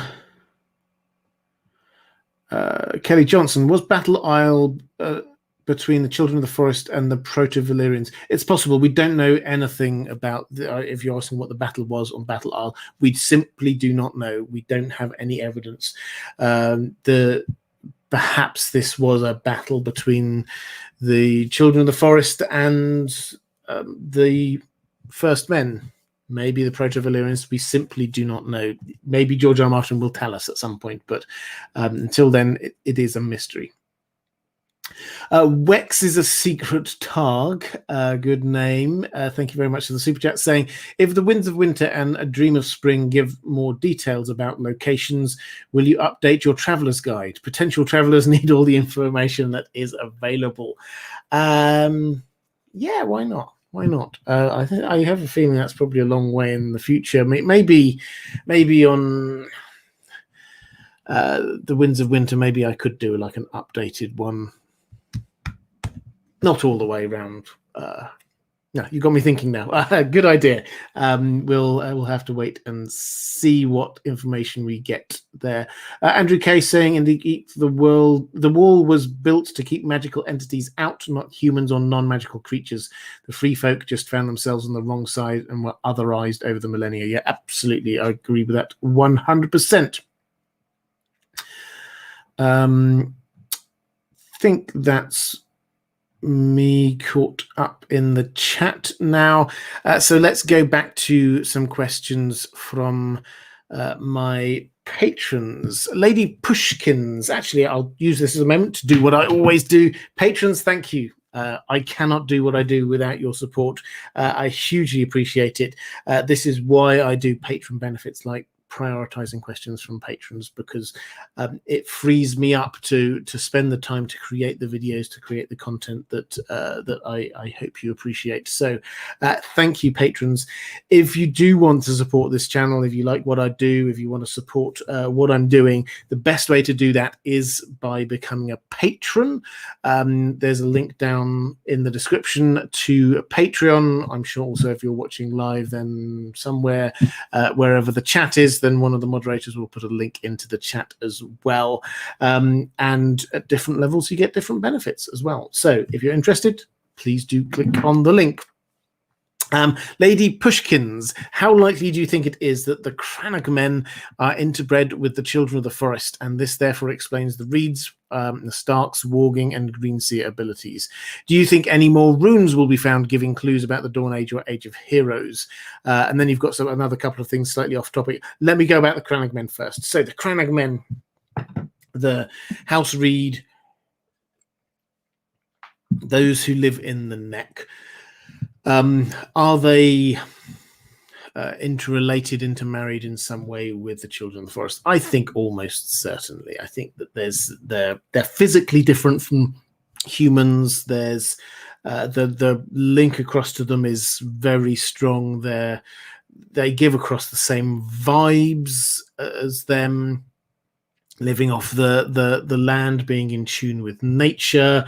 Their weaponry is a lot less developed than we get in the rest of Westeros. They're shorter, the facial features are slightly different. Yes, the short answer is there, and clearly Howland Reed has got the powers, and Jojen as well, so it all adds up. Yes, absolutely. Are the Starks the same? I don't know. I think they're probably just First Men. Maybe they do have somewhere back in that history, but the First Men did seem to get these Greenseer abilities. It's not just the Starks, though. We should probably clarify the ability to walk, to skin change is not limited to the Starks. It does seem to be limited to the First Men, but we get lots of examples, particularly among the free folk, where skin changes are just hanging around and aren't Starks or Crannog men. Do you think any more runes will be found giving clues about the Dawn Age or the Age of Heroes? Well, this is interesting because obviously on the show there were some runes found on Dragonstone. Not much was made of that, to be honest, which is the kind of thing that makes me think that probably there will be, and probably more will be made of it in the books. We have in one of the pre-release chapters from the Winds of Winter, Arianne chapter, we get a member of her party sort of gets lost in some caves, purely completely out of the context of the rest of that chapter, which is all about Arianne heading off trying to find Fagon, diplomatic mission. Suddenly we get taken away into the Children of the Forest caves underneath the Rainwood, and it's like, okay, what's that about? That smacks of George R. R. Martin building up to something. he's going to reveal later on. So will we find some more runes? I suspect we may do. How important they'll be, I don't know. It may simply be the equivalent of some runes which help show how the others were fought the last time around, hence the link across the Dragonglass mines. So I don't think it's going to be a game changer.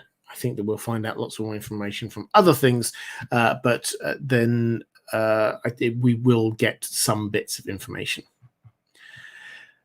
The question, your off-topic question was, or a couple you said, about Melisandre's feeling of increased power at the Wall. Is it Jon Snow or the Wall itself? And the question, so she says that her powers are greater. We have a point of view chapter from her, and her powers are greater at the Wall than elsewhere. This seems to be one of the rules of magic that we have, that magic, big magic, sort of helps support other magics around it. There's a kind of a geographical locus feel to magic, by which I mean is that the Wall is clearly a massive magical item, a magical barrier stretching across hundreds of miles. That is a huge bit of magic going on there. So in that instance, magic used there will become more powerful. We see this over in Karth, for example, when the dragons, who are magical beings, come into existence, then the kind of the background amount of magic in the world, the ambient magical level of Westeros and Essos, so to speak, went up a notch. And we hear of a magic user who would just do street magic, who used to not be able to do much at all, but now suddenly he can do all these amazing fire magic tricks, and like creating I think he created a ladder that he climbed up and disappeared, and it's just he can do lots of great magic because the dragons are there. The glass candles as well, when the dragons return, they start working again. So magic begets more magic. So that's one of the sort of the seeming rules of magic within the world of ice and fire. And it is Melisandre who notices this. And the importance of this is because this will allow her to do big and impressive magical things at the Wall. We see her do some smaller magical things already, but she is going to perform, particularly when she sacrifices Shireen, and which is almost certainly is to change the weather. That is a huge bit of spell that she can only do probably because she is at the Wall. And you also asked about when Gilly says that when Craster has no boys, he gives sheep to the others. I don't understand this. Do they eat them, or is it more to do with sacrifice? The important point here, I think, is that George R. R. Martin is showing us that the relationship between Craster and the others is not some signed agreement that they've come up with. They didn't sort of sit down and have a nice chat and a cup of tea and agree, tell you what, if you give me this, then I will, you give me your sons, I will leave you alone. This is him offering up sacrifices to the cold gods, and he does not know what happens. He just gives out the sacrifice, and he gives out the best sacrifice he can, and if he can't do that, then he takes another one. This is not a fully worked out agreement between them. This is just him offering up sacrifices, something that other wildlings do, incidentally. Kelly Johnson says, any Lannister or Stark can be a Kingsblood sacrifice. Yeah, so Kingsblood is, the point is sacrifice, as this is necessary for magic, and so the Kingsblood element seems to be relatively open to interpretation. Someone is a king if people recognize them as being the king. So the Starks, if they're kings of the North, then yes, that is a sacrifice. The Lannisters, now we have Lannisters in King's Landing. So yes, killing a Lannister would be a sacrifice if they are in line to the throne in some way.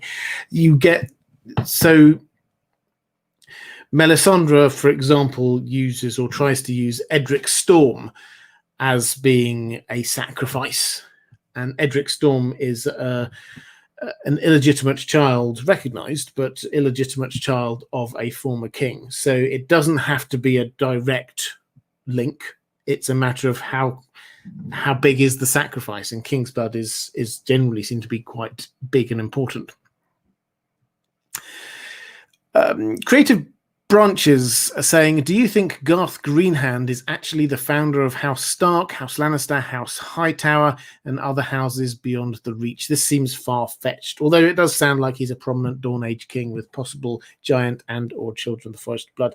So we get Garth Greenhand is one of these legendary kind of figures that we get in the Dawn Age. He's even more legendary than, or descending further back into the mists of time than people like Lan the Clever or Bran the Builder. He's this astonishing character who is basically a symbol of fertility.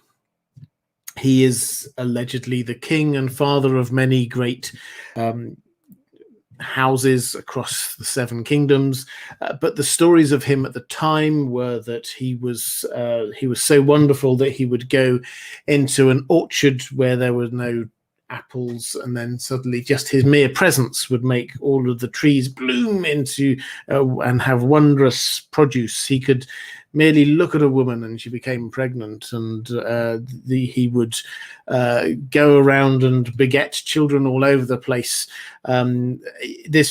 He is very, very obviously a mythical figure. He may well be based on a real person. This we do not know. He's the kind of, we get legends like this throughout, not just sort of Western European culture, but right across the world. This figure, this kind of green man figure who is in touch with nature and symbolizes fertility and growth, and that is what he is. So it does not surprise us in the slightest that the big ancient families might claim some heritage back to him, because if he is the symbol or the mythical symbol of all of the what is great and good about, bountiful about the world, then yes, of course, they would naturally come back to him. So as a mythological character, as a mythical character, then he is probably based on someone. He may well be, it's suggested in the World of Ice and Fire that he was the leader of the first men as they came across, the first men to come into Westeros. That kind of makes sense to me. And he found a land which is bountiful, and then the people prospered and grew, and so they had to, well, they didn't have to, but they naturally ascribed this to their leaders. So all of this kind of makes sense. Is he, the specific question you're asking was whether he actually was the founder of all those different houses. Probably not. Probably he's just a mythical character.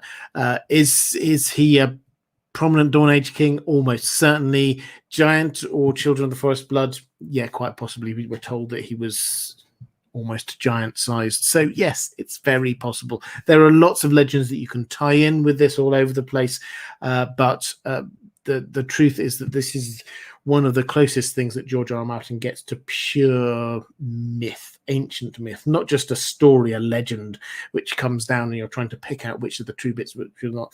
But this is the a character who is so outrageously mythical that you can't tell where this comes from. Eric Og, thank you so much for the super sticker.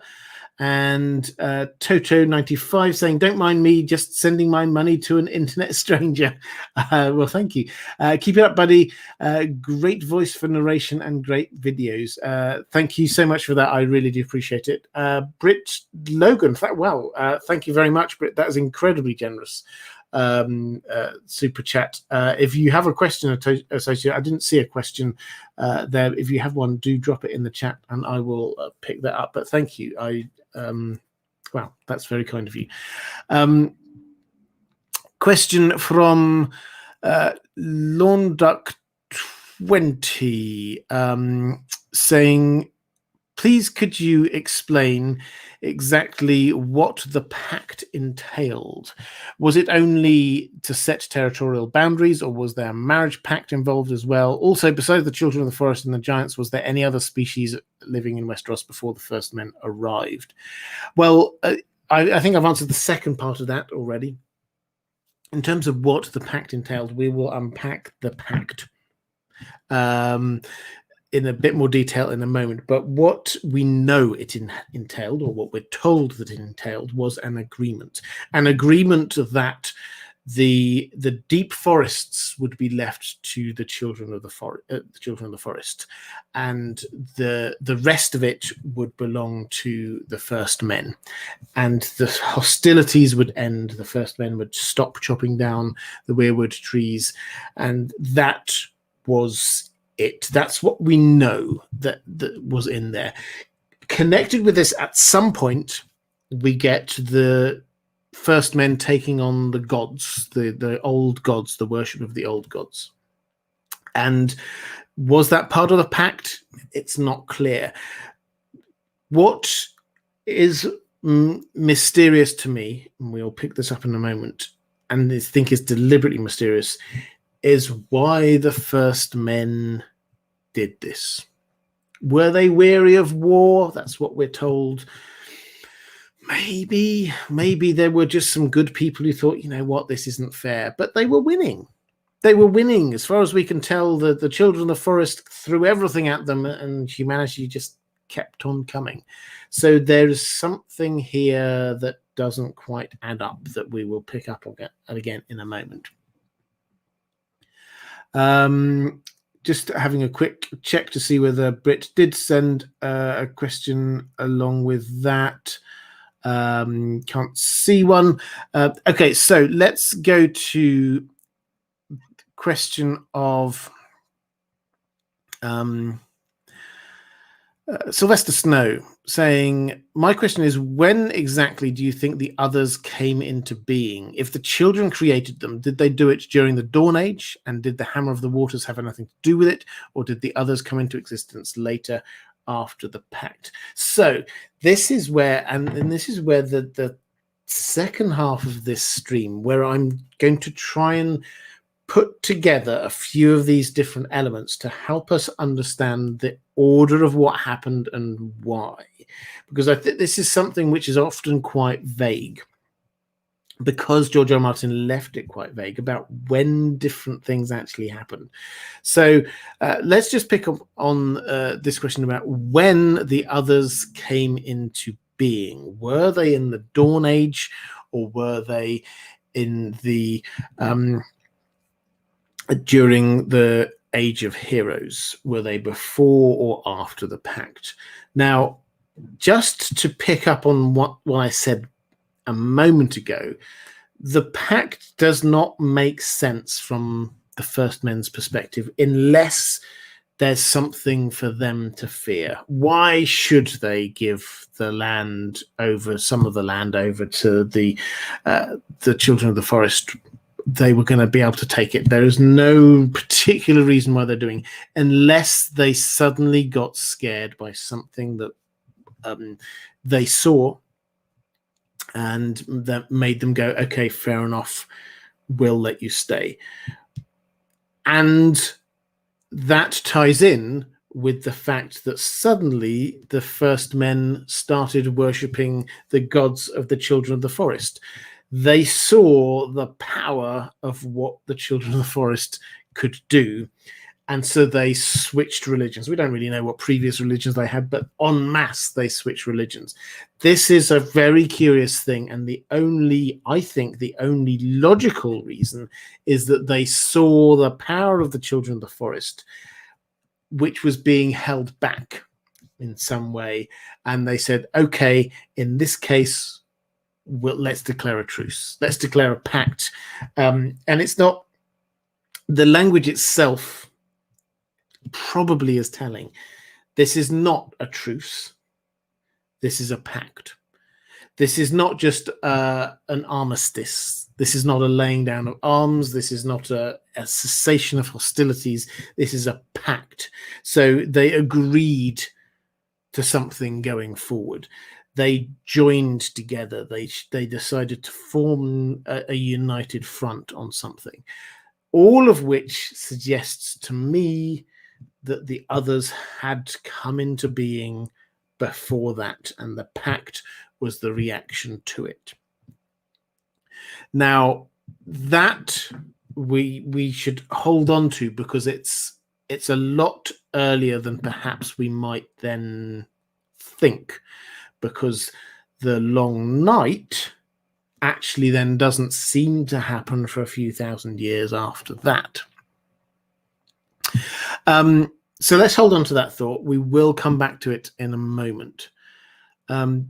Kelly Johnson saying, will Howland Reed do Hammer of the Waters 2.0? I don't think so. I don't think he's got that power, and I don't think he will need to do it. Liam Mullen saying, my question is about the Night's Watch oath, and they say that they are the watchers on the walls. Do you think that at some point we had another wall beyond where we currently do? Now, this is a great question. There was a time a few years ago within the Song of Ice and Fire community where a few people were speculating on the idea that if the wall is the equivalent of Hadrian's Wall, George R. Martin very openly said this was his original inspiration for the wall. Hadrian's Wall, the wall across the top of the Roman Empire, beyond which the Picts and the barbarians to the north, civilization to the south, it's sort of dividing off quite roughly between England and Scotland. Most of it's actually still well inside the current England, but the feel is definitely there. And that is his inspiration. But what most people don't realize is that there's another wall beyond that called the Antonine Wall. It's not as well preserved, it's not as well known, but it was there. Could this saying the watchers on the walls be an implication that there are two walls? Personally, I don't see any evidence for it. But I do see evidence for the idea that maybe this isn't just the wall. Maybe this is an oath which isn't just about standing on a wall. Maybe this is defending things. Maybe this is before the wall was created. This oath is actually even earlier than that. The walls is very it's very vague. It could be the walls of a castle. It could be the walls of defense. We know that there are various forts along the wall. Maybe it's referring to that. But it should open up just this hint of a doubt about whether or not the Night's Watch and the wall came into being at the same time. Where this doubt does already exist elsewhere in the text we've got. It has to be said, because we're told that Bran the Builder, not Bran the Builder, the last hero, who was the person who, from the Westerosi legends, led the fight against the others, did so after getting what the information he needed from the Children of the Forest. He did so with the first members of the Night's Watch. Now, that clearly suggests that the Night's Watch weren't created at the same time as the wall, because the wall wasn't built during the long night. That's not happening. The Night's Watch happened before the wall was built. So there is a discrepancy here. And so the Night's Watch vow does not necessarily match up with with the reality of them standing on the wall. And if you go back a long time, I had a live stream ages and ages ago with the wonderful Amanda, Disputed Lands. Do go and check out her channel. She doesn't do huge amounts of videos, but when she does, they're really well researched. We were talking about the Night's Watch vow, and her strong view, which I tend to support, is that that it's two vows.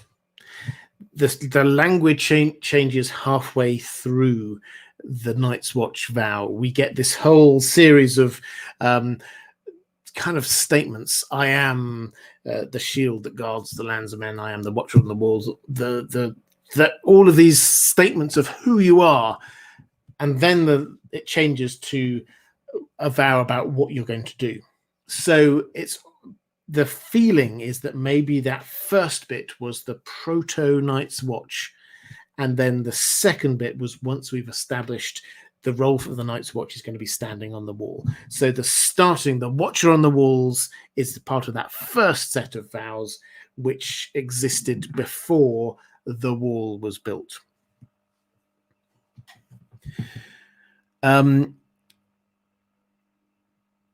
Lyle Hammack saying, hello, Robert. Thank you for all your amazing content and all you do. Thank you. What is your favorite legend from the Dawn Age in the Song of Ice and Fire? Well, I'm not sure if I have a particular favorite legend, as it were, but what I find fascinating is where all of these bits fit in. The clues that we can pick up from what was going on down there in Oldtown, what was happening with the Pact, why would the Pact be happening, and the fact that the situation as a whole is a very, very long invasion. That is the situation for the Dawn Age, and the legends that we get are more legendary, more mythical than we get in the Age of Heroes. And Reflective Rambling asking in the chat, does that mean, assuming that the Night's Watch is repurposed, will the vows be amended? Quite possibly, if the Night's Watch is indeed repurposed afterwards. It's worth noting that John, the reason why John was stabbed was because he was breaking his vows.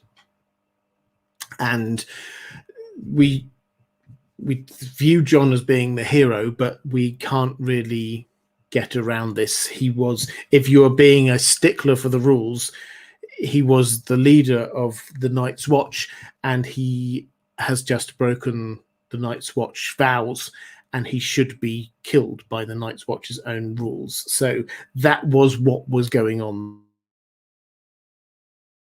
there at that end bit, and reassumes the leadership in whatever way that looks like. That is then a change in the role of the Night's Watch. They are no longer just the people who are fighting on the wall. They are also people who are sorting out the defense of the North as a whole, which includes going to Winterfell. Pardon me, sorry.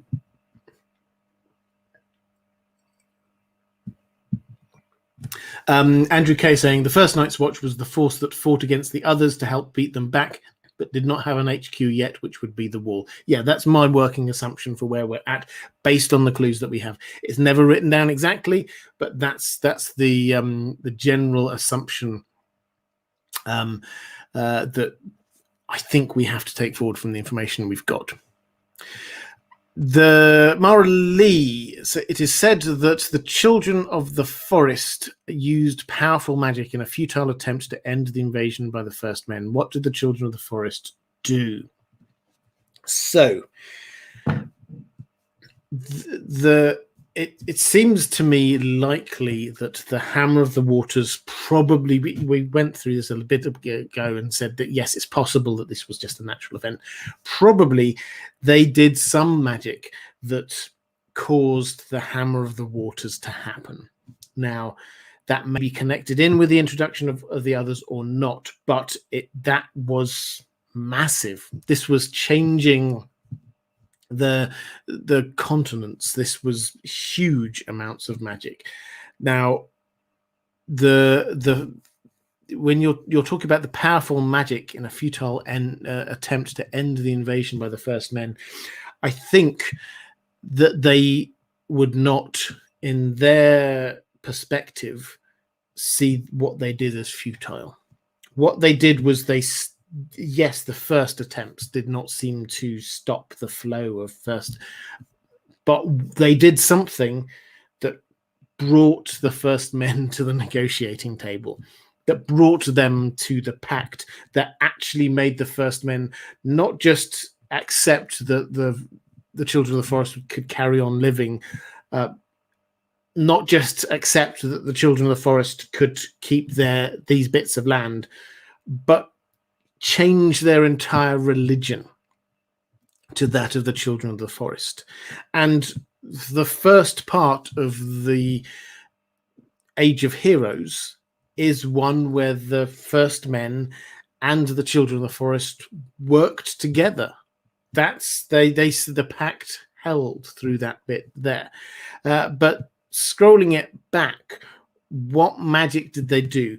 The straightforward, and people will come out with lots of different ideas about this, but the straightforward and most likely answer is they did some sort of water magic that we call the Hammer of the Waters, that destroyed the land bridge. Maybe this got this sort of half sunk the neck. There's a lot of hints about that. I have in my mind, I have an idea that this maybe also sundered the link across to the Iron Islands, because that's also at that kind of level. This is why the neck is all boggy and a lot of it underwater. Some sort of water magic to start with, and then something that is what is described. And I've used this phrase a few times. If you've not heard this before, the preternatural magical event that caused the seasons to be out of balance. That is the first line of the back cover of the first edition of Book 1 by George R. R. Martin, that he will have written and approved. This is the event that is shaping everything else, and that is what we have to come back around to in this. The seasons are out of balance because of what the children of the forest did, and they brought the others into being. And that makes absolute perfect sense. When you match up the others to humans, they balance out all of the things that the humans had as advantages over the children of the forest. They are stronger. They are impervious to the weapons that humans use. They use humanity's strength of numbers against them. By when humans die, they come back and fight on the side of the others. All of that makes it look like they are a fighting force designed specifically to be fighting humans. Do they have any weaknesses? Yes, they do. And it just so happens that their weaknesses are linked up to what the children of the forest naturally do. The weakness to dragonglass, which is what the children of the forest have used for their weapons. They also seem to have a weakness. The evidence would suggest that they can't be crossing over big bodies of water, and that just so happens to be where the children of the forest have their most important things. The Isle of Faces is an island. The Dragonglass mine is on Dragonstone. It's an island, and so on. It all adds up, and that is what the big preternatural event. It required sacrifice. It had implications, and it's the setting, the placing of the seasons out of balance. So I went off on one a bit there, but that's what I believe they did. Was they created the the others. Cloaked One picking up a question for Isaac. Thank you very much. Saying, do you think the words of House Dane will have any relevance to the Age of Heroes? Yes. So the words of House Dane, George R. R. Martin has kept a secret. He has not told anyone. He knows what they are, and he's not telling them because they are spoilery, which clearly implies it's not just about specific individuals in House Dane. This is about the role of House Dane as a whole. The role of House Dane as a whole is to keep hold of that sword Dawn, and that means that that sword Dawn has an important role to play in the wars to come. So yes, it's going to have a relevance, and I don't know what the words are. It's always a fun game. Feel free, if you're watching this live, feel free to speculate in the chat. It's always a fun game to try and speculate on what the words of House Dane are.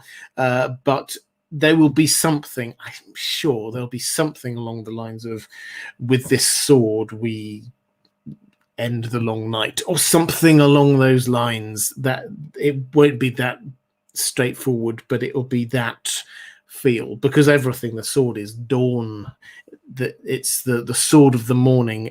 All of the language we've got there is about ending the night, bringing the morning. Question from Caius Ballerina. Do you think dragons originate in a shy in the Dawn Age, contrary to Valyrian beliefs? How do you think the wall is connected to the 5 forts? So the dragons do seem to come, well, so a shy under the shadow, we get, it's not just because that's a dark place, all in shadow, we get the Shadowlands beyond that, where all manner of things that we don't get nothing. We get some things from from a shy, some people who've been to a shy, but the Shadowlands, no, nothing at all. This here be not just dragons, but even worse things. So that's probably where they came from originally.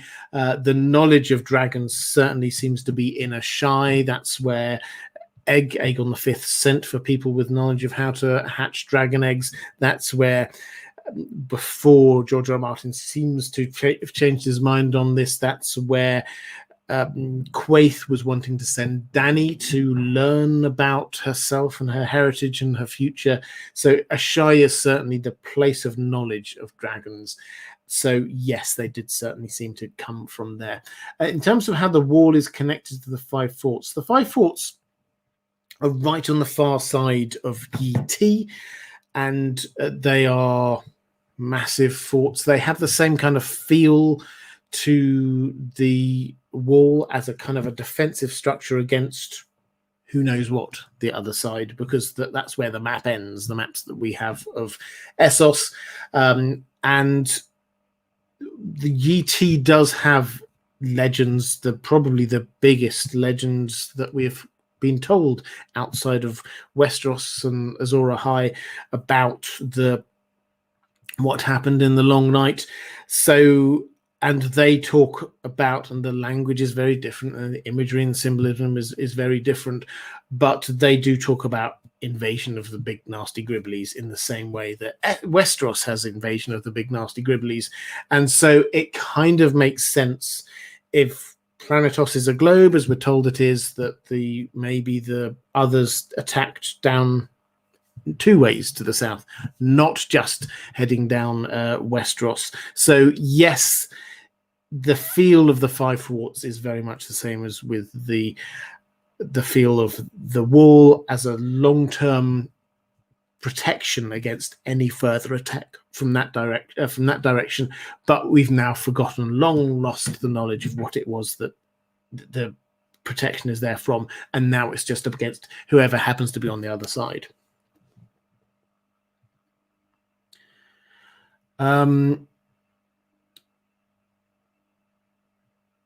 Andrew Kay saying Ironborn legends do line up that they could have been separated by the Hammer of the Waters and built a religion around that cataclysm and surviving it. Yeah, they do indeed. And this is, I didn't want to sort of build on this too much. There are others who are greater experts in the Ironborn than me, but the Ironborn, the religion, we've got the drowned god, but it's the storm. It's the storm gods. This is bad, and so it does seem to be that they emerged up out of the water, and the storm gods are evils, and the legends there do tie up with this idea of water and sundering and storm being the bad thing.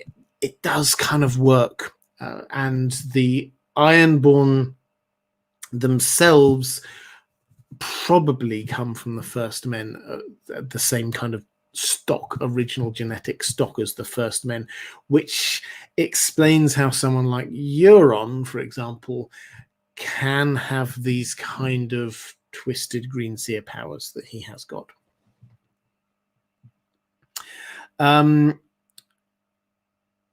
Question from, I'm down to 2 more questions from my patrons. So now's a good time to drop some questions into the chat. I'll come across to the chat after this. So, Marley, where is the Pact now and who guards over it? What does the Pact say? Is it a written pact? It's not, as far as we know, it's not a written pact, but it was witnessed by the weirwood trees. So the weirwood trees know what it is. So we will be able to see it and experience it again through Bran, if George R. R. Martin wishes to show it to us. So it is witnessed there. Is it written down as a piece of paper? No, not as a piece of paper, but in the living memory. And also possibly, and this is, it's speculative, but it feels sort of right, possibly also in the memory of the way that people make promises from the really ancient houses like House Reed. It's when you see Mira and Jojen, they come and they swear fealty to Bran, then Bran representing Robb. So the idea is it was slightly different on the shows, which is why I'll sort of vaguely explain what happened. So the Mira and Jojen came up to Winterfell. Yes, they were on a mission from Howland Reed, but the reason that they were there was to swear fealty to the new Lord of Winterfell, because Ned had died and Robb had taken over, and Bran was taking these people who were coming to do that, pay fealty. So when they then came out with this wonderful oath, which wasn't the words that other people seem to be using, but this oath about swearing things by, and they ended up by swearing it by ice and fire, which is one of the few mentions of that, actually, ice and fire. Given that this is the theme of the whole story, we should pay attention to the few times that actually is in literal words set out like that. And there's this promise that they make, this oath they make, feels to be connecting it by one thing and another thing, and it seems to be oaths that are both children of the foresty and first many, in, if that makes sense, in the language of what they're swearing, and that feels like an echo of the Pact. We don't have any evidence of that, but it feels like it, particularly given the fact we've got ice and fire there, which immediately is George R. R. Martin drawing our attention to it, and the fact that House Reed has almost certainly got that link across to the children of the forest, who will remember the Pact itself. Preternatural, Carl Karsnock, thank you very much for providing the dictionary definition, because this is excellent. Beyond what is normal or natural, magical event, absolutely. Question from Catherine Furseth. Catherine Furseth, saying, "Hi Robert, great lineup of live stream topics for September. Thank you. As I say, do have a look at the. If you look at the channel, you'll see that I've set up the next 4 live stream topics if you're wanting to know in advance what's going to be happening. I wonder, what is your best guess as to the content of the pact? What was actually agreed? What was it, and what was worth it for the first men to agree to change their religion? Do you think they were aware of the threat from the others at this point, giving the children leverage? The long night didn't happen until the Age of Heroes, but this timing doesn't quite add up. Did the children of the forest create the others during the Dawn Age, create the pact with the first men, and then later somehow lose control over their creation, causing the long night during the Age of Heroes? What do you think? So this is the last question from my patrons, and fantastically worded, because this allows me to set out what seems to be the most likely iteration of events. And it's pretty much, Catherine, exactly what you've said there. I would agree with that. So the children of the forest, through the Dawn Age, the children of the forest who had been with the giants, the people who had been Westeros, they had been the people who'd been living in Westeros all this time. And then these invaders came in, killing them, destroying their ancestors, destroying their way of life. They try a number of different things to stop this invasion, including the Hammer of the Waters, however that may be.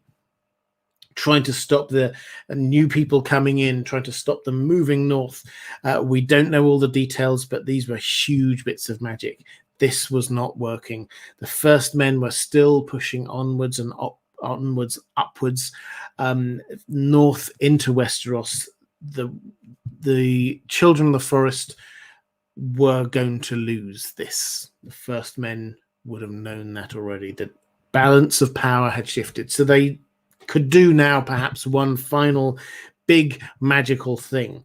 This brought into being the others, this perfect weapon for fighting the humans, matched up strengths against the human weaknesses, their little safety default features, meaning that they had weaknesses which matched up with the strengths of the children of the forest. How that happened, we do not know. We can speculate on that in another live stream. But the children of the forest, the others are now there. The children of the forest can show them. They must, when they've just created, they must have some sort of control over them. This is enough to scare, understandably, to scare the first men. It scares them into the pact. It scares them into agreeing to let there be children of the forest in little enclaves, and it scares them into following the gods of the children of the forest. The others get pushed away up into the far north in some way. Now, then they come back. Then we have the long night. Then we don't know exactly how all of this happens, but they brought the winter, the long night. The last hero goes hunting, memories of the pact, the fact that the children of the forest are the ones who understand where the others came from. They are the ones who will presumably understand how to get rid of them. Finally, the last hero gets this knowledge with the first members of the Night's Watch. They don't have a wall yet, or they don't have anything like that, but they go out armed with this knowledge of how to defeat the others. They get pushed back. After that, we then get this decision, well, they might come back. What do? We have to set up structures for making sure that we can protect ourselves. The children of the forest know that their creation is out of control in some way. The wall is built, a magical barrier to start with. It's just a normal height wall, but a magical barrier. Then the defenses of Winterfell are set up as well. Some point later on, we also have this Night's King, the 13th Lord Commander business, that gets nipped in the bud. That is not a second long night that happens there. The Night's Watch, who had formed, making their vows along with the last hero, they take up their role along the wall, and that is the history of the Dawn Age leading into the Age of Heroes. At least that's what we can stitch together, the best effort we have at the moment, I think, of stitching together that ancient history. Had a couple of questions while I was doing that. Had a couple of questions in the chat, so let's try and get to them. Reflective Rambling, picking up from Thomas de Kirschmacher. Thank you. Saying the Giants were the third important race in the Dawn Age. But pardon me, but we do not know a lot about them. Can they read runes? Were they party to the Pact? Will they die out soon? Well, the Maesters explicitly say that the Giants were not part of the Pact.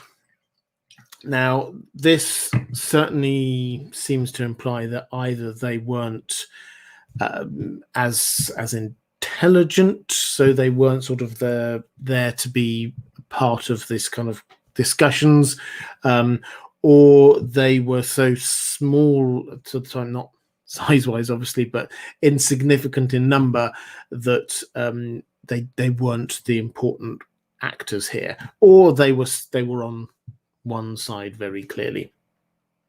So where the first part of your question, can they read runes? They don't appear to, but they do certainly speak lots of very old languages from what we can understand.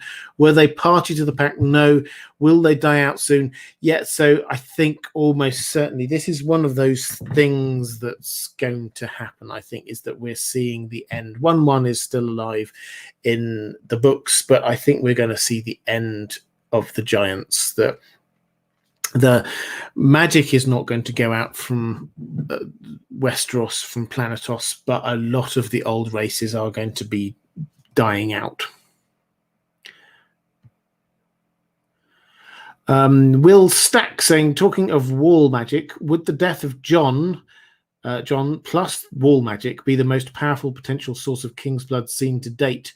And to what result? Will Jon be able to light his sword like Beric?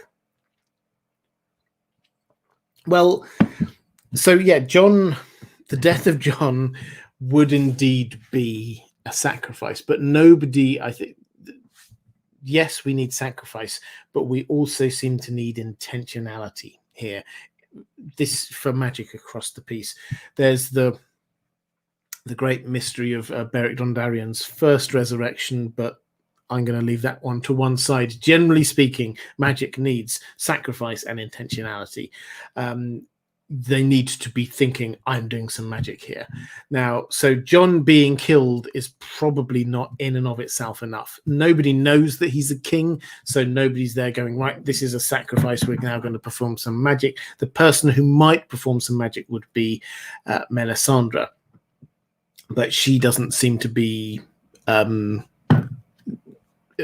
the time thinking about that. So the great magic that will appear, that will happen at the wall, will be the murder of Shireen. I'm almost certain of this. We know that this is going. We know the burning of Shireen will happen.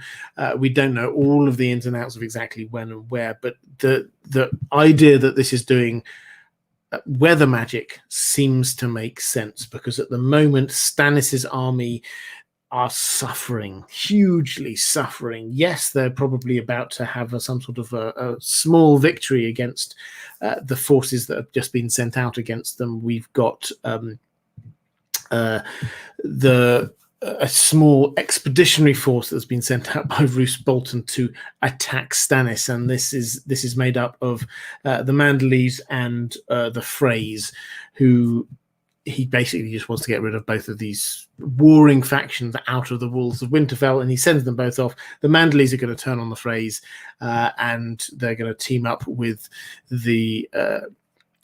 with Stannis, almost certainly, so that it's going to be a bit of a damp squib of a battle. But the weather is still going to be there. They're still going to be locked out of Winterfell. And Stannis' forces at the moment, people are dying. They're having to kill their horses in order to eat their meat. This is really, really bad. They've probably only got a matter of a few more days or weeks left unless something major happens. So the need for weather magic is very, very strong. So we get Melisandre, if she does this, and don't know whether it's going to happen in this exact order, but if she does the burning of Shireen, then that will allow Stannis' forces to survive for just a little bit longer. Now, if that happens coincidentally along with Jon coming back to life, as I've argued previously, then I think that will be the thing which makes Melisandre believe in him, whereas previously she's not. She sees him in her flames but doesn't understand it. You've asked about whether Jon will be able to light up his sword like Beric. I think at some point we're definitely going to see Jon with a flaming sword in his hand. I think that's entirely possible. Whether he is going to be doing some intentional magic in order to give him a flaming sword, I'm not 100% sure of that. Karis Ballerina, this is picking up from Mike Hall. Thank you very much. That's really kind. Were the first Night's Watch all whites like Cold Hands? I don't think so. So Cold Hands is an oddity that is not explained. He's dead. He doesn't breathe, it would appear. And he appears to be a member of the Night's Watch, or was a member of the Night's Watch. But he himself, yes, he's old, but he doesn't seem to be, because the clothes he wears, surely if it were thousands of years old, then they would have sort of rotted away by now. He is a relatively recent member of the Night's Watch. My best guess is that he was one of the people who went ranging north with Bloodraven. But in terms of the first members of the Night's Watch, whether they were whites,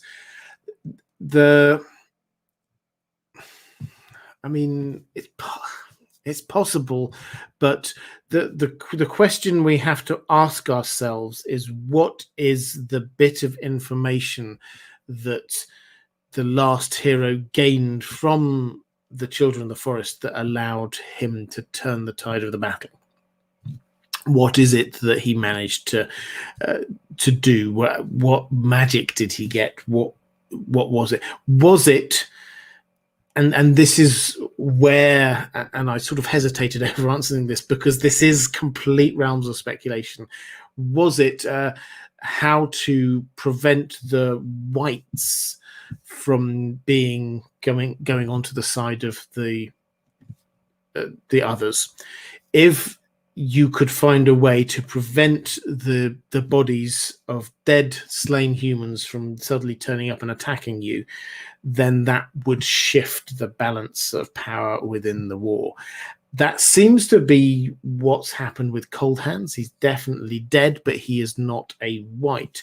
So if that is what did happen, then yes, that's possible that the first members of the Night's Watch were whites like Cold Hands.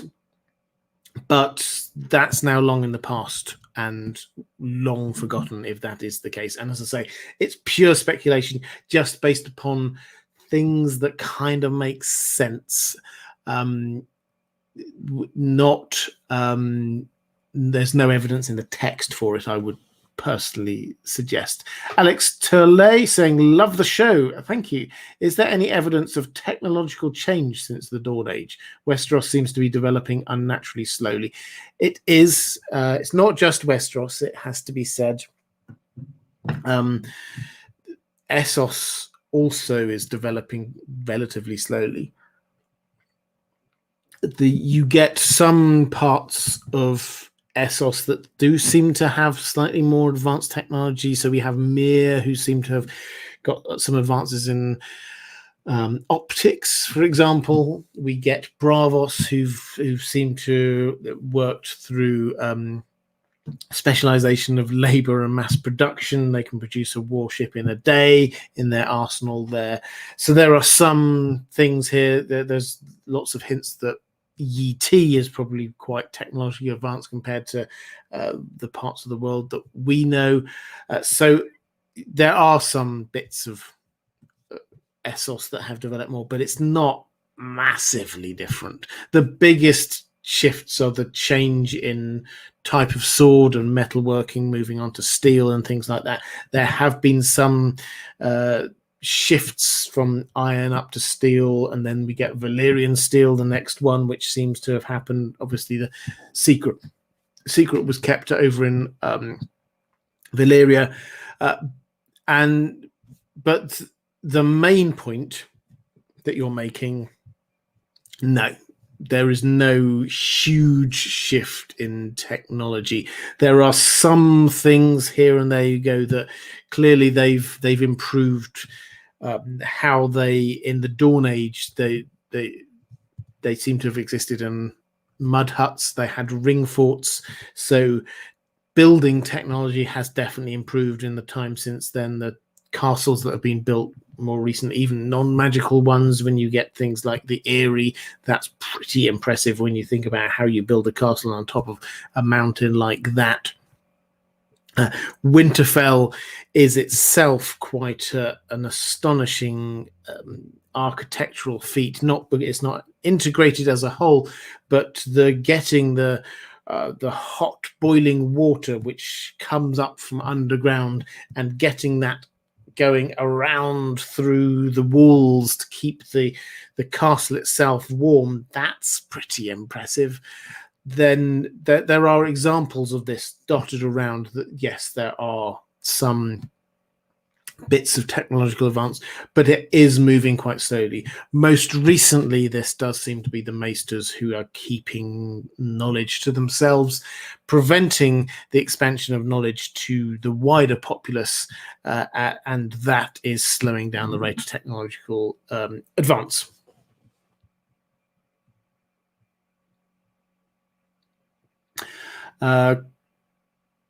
Questions from, I think I had a couple more questions here.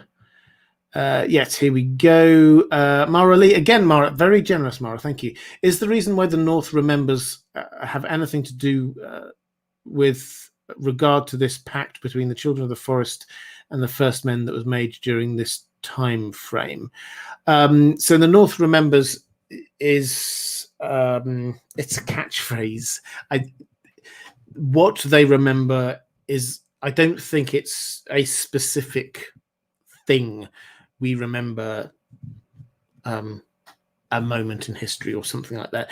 They remember what had happened in the past. The North remembers the threat from the others. The North remembers the pact, yes, but not just the details of it.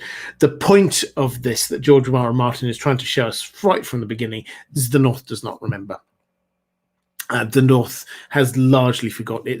What it remembers through folk stories like Old Nan, who is there deliberately introduced as being a representative of the oral tradition of stories being handed down from generation to generation, in which there is much wisdom and truth, but not 100% wisdom and truth. There is a lot there that is not right in what Old Nan says, as well as a lot that is right. So is the North remembers connected to the Pact? Well, yes, it is. But not just that, it's a much wider. The North remembers the past in a way that the South does not, because in the South, everything has been wiped out by the Andal invasion, by the Rhoynar,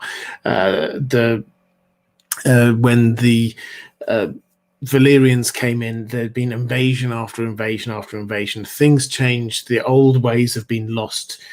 The people in the North have stuck to their old ways, so that is them remembering. And question from Caius Ballerina, picking up one for Ian Kiplinski, given that the Empire of the Dawn seems to have been advanced, i.e. written history, why are there few records of the first men who presumably would have had that ability also? Well, we're just told that weren't. They didn't. And the geography of Essos is important in many ways. The Bone Mountains, there's a huge mountain range which goes north to south right across Essos. Yiti is on the far side, the east side of that, as is Shai and places like that. That this was, and George R. R. Martin wants us to know that this is big and impressive, that Lomas Longstrider, who's this character that we see again and again through the World of Ice and Fire, mentioned a few times in the main story as well, the great traveller, the person who's been everywhere, who comes up with the list of the wonders of the world. He saw them and lost heart, we're told. He probably didn't cross them. He probably then went down around the water. This is a barrier right across the continent, and it's therefore debatable whether the Great Empire of the Dawn did extend all the way across to the western half of Essos as well. We don't. It may have done. We do not know. But there is no reason to think the first men who were presumably at the western end of Essos, if they came across that land bridge, they were certainly, to start with, they were at the western end of Essos. There is no reason to think that they were a part of the Great Empire of the Dawn. There is an argument I know several people have come up with that perhaps the House Dane may have been part of that or connected in with that. They certainly seem to be something. This is something George R. R. Martin has said. They certainly seem to have been from different ethnic stock, which is where the eyes come from, their purple eyes. They're not Valyrians, but they come from elsewhere, and they appear to be first men, even though they were earlier than came along at the same sort of time. So why didn't the first men not write lots of stuff down? Because they didn't seem to have that technology. If we accept the fact they didn't seem to have that technology, we then have to draw the implication that they weren't a part of the Great Empire of the Dawn, which sort of makes sense. Okay, let's go with have a quick flick through, seeing any more questions. Reflective Ramblings saying, if there were runes, there might have been more conceptual language, but not necessarily the same complicated level of syntax. Yeah, so we have runes that are there. It's just not. It's not written records. What we have are things scribbled and scrawled on walls rather than clear written records. Wheezy Squeezebox saying the North has forgotten more than it remembers. Yes, absolutely. Mike Hall talking about gunpowder, whether it might be from Karth or somewhere near there. Yeah, so Yiti is probably the best place if they do have that kind of. We do not know, but it's possible. Reflective Rambling saying Children of the Forest and those of the GE are an inhuman and connected with elements. The Great Empire of the Dawn, potentially diminutive in stature, connection between origins. Yeah, it's possible. So we've got the stature thing. Yeah, we can link across. The thing that we have to take with the Dawn Age is that this is so long ago. We don't know the exact time scales. That most of these seem guesses, but this is 10, 12,000 years ago. So when we're talking about sort of genetic lines and did one group come from another group, there will have been so much intermarrying and mixing between then and now that actually those waters become quite muddy quite quickly. Okay, I think with that, I'm going to draw this one to a close. If you are watching this back a little bit later, then you will find appearing somewhere up here will be a link to other live streams that I have been doing. If you look around here, then there will be a link to my Patreon, which is the best way to support this channel if you wish to do so. Okay, thanks everyone. I've really enjoyed this. I thought it was a really good discussion in the chat as well. So take care, and I shall see you again next week.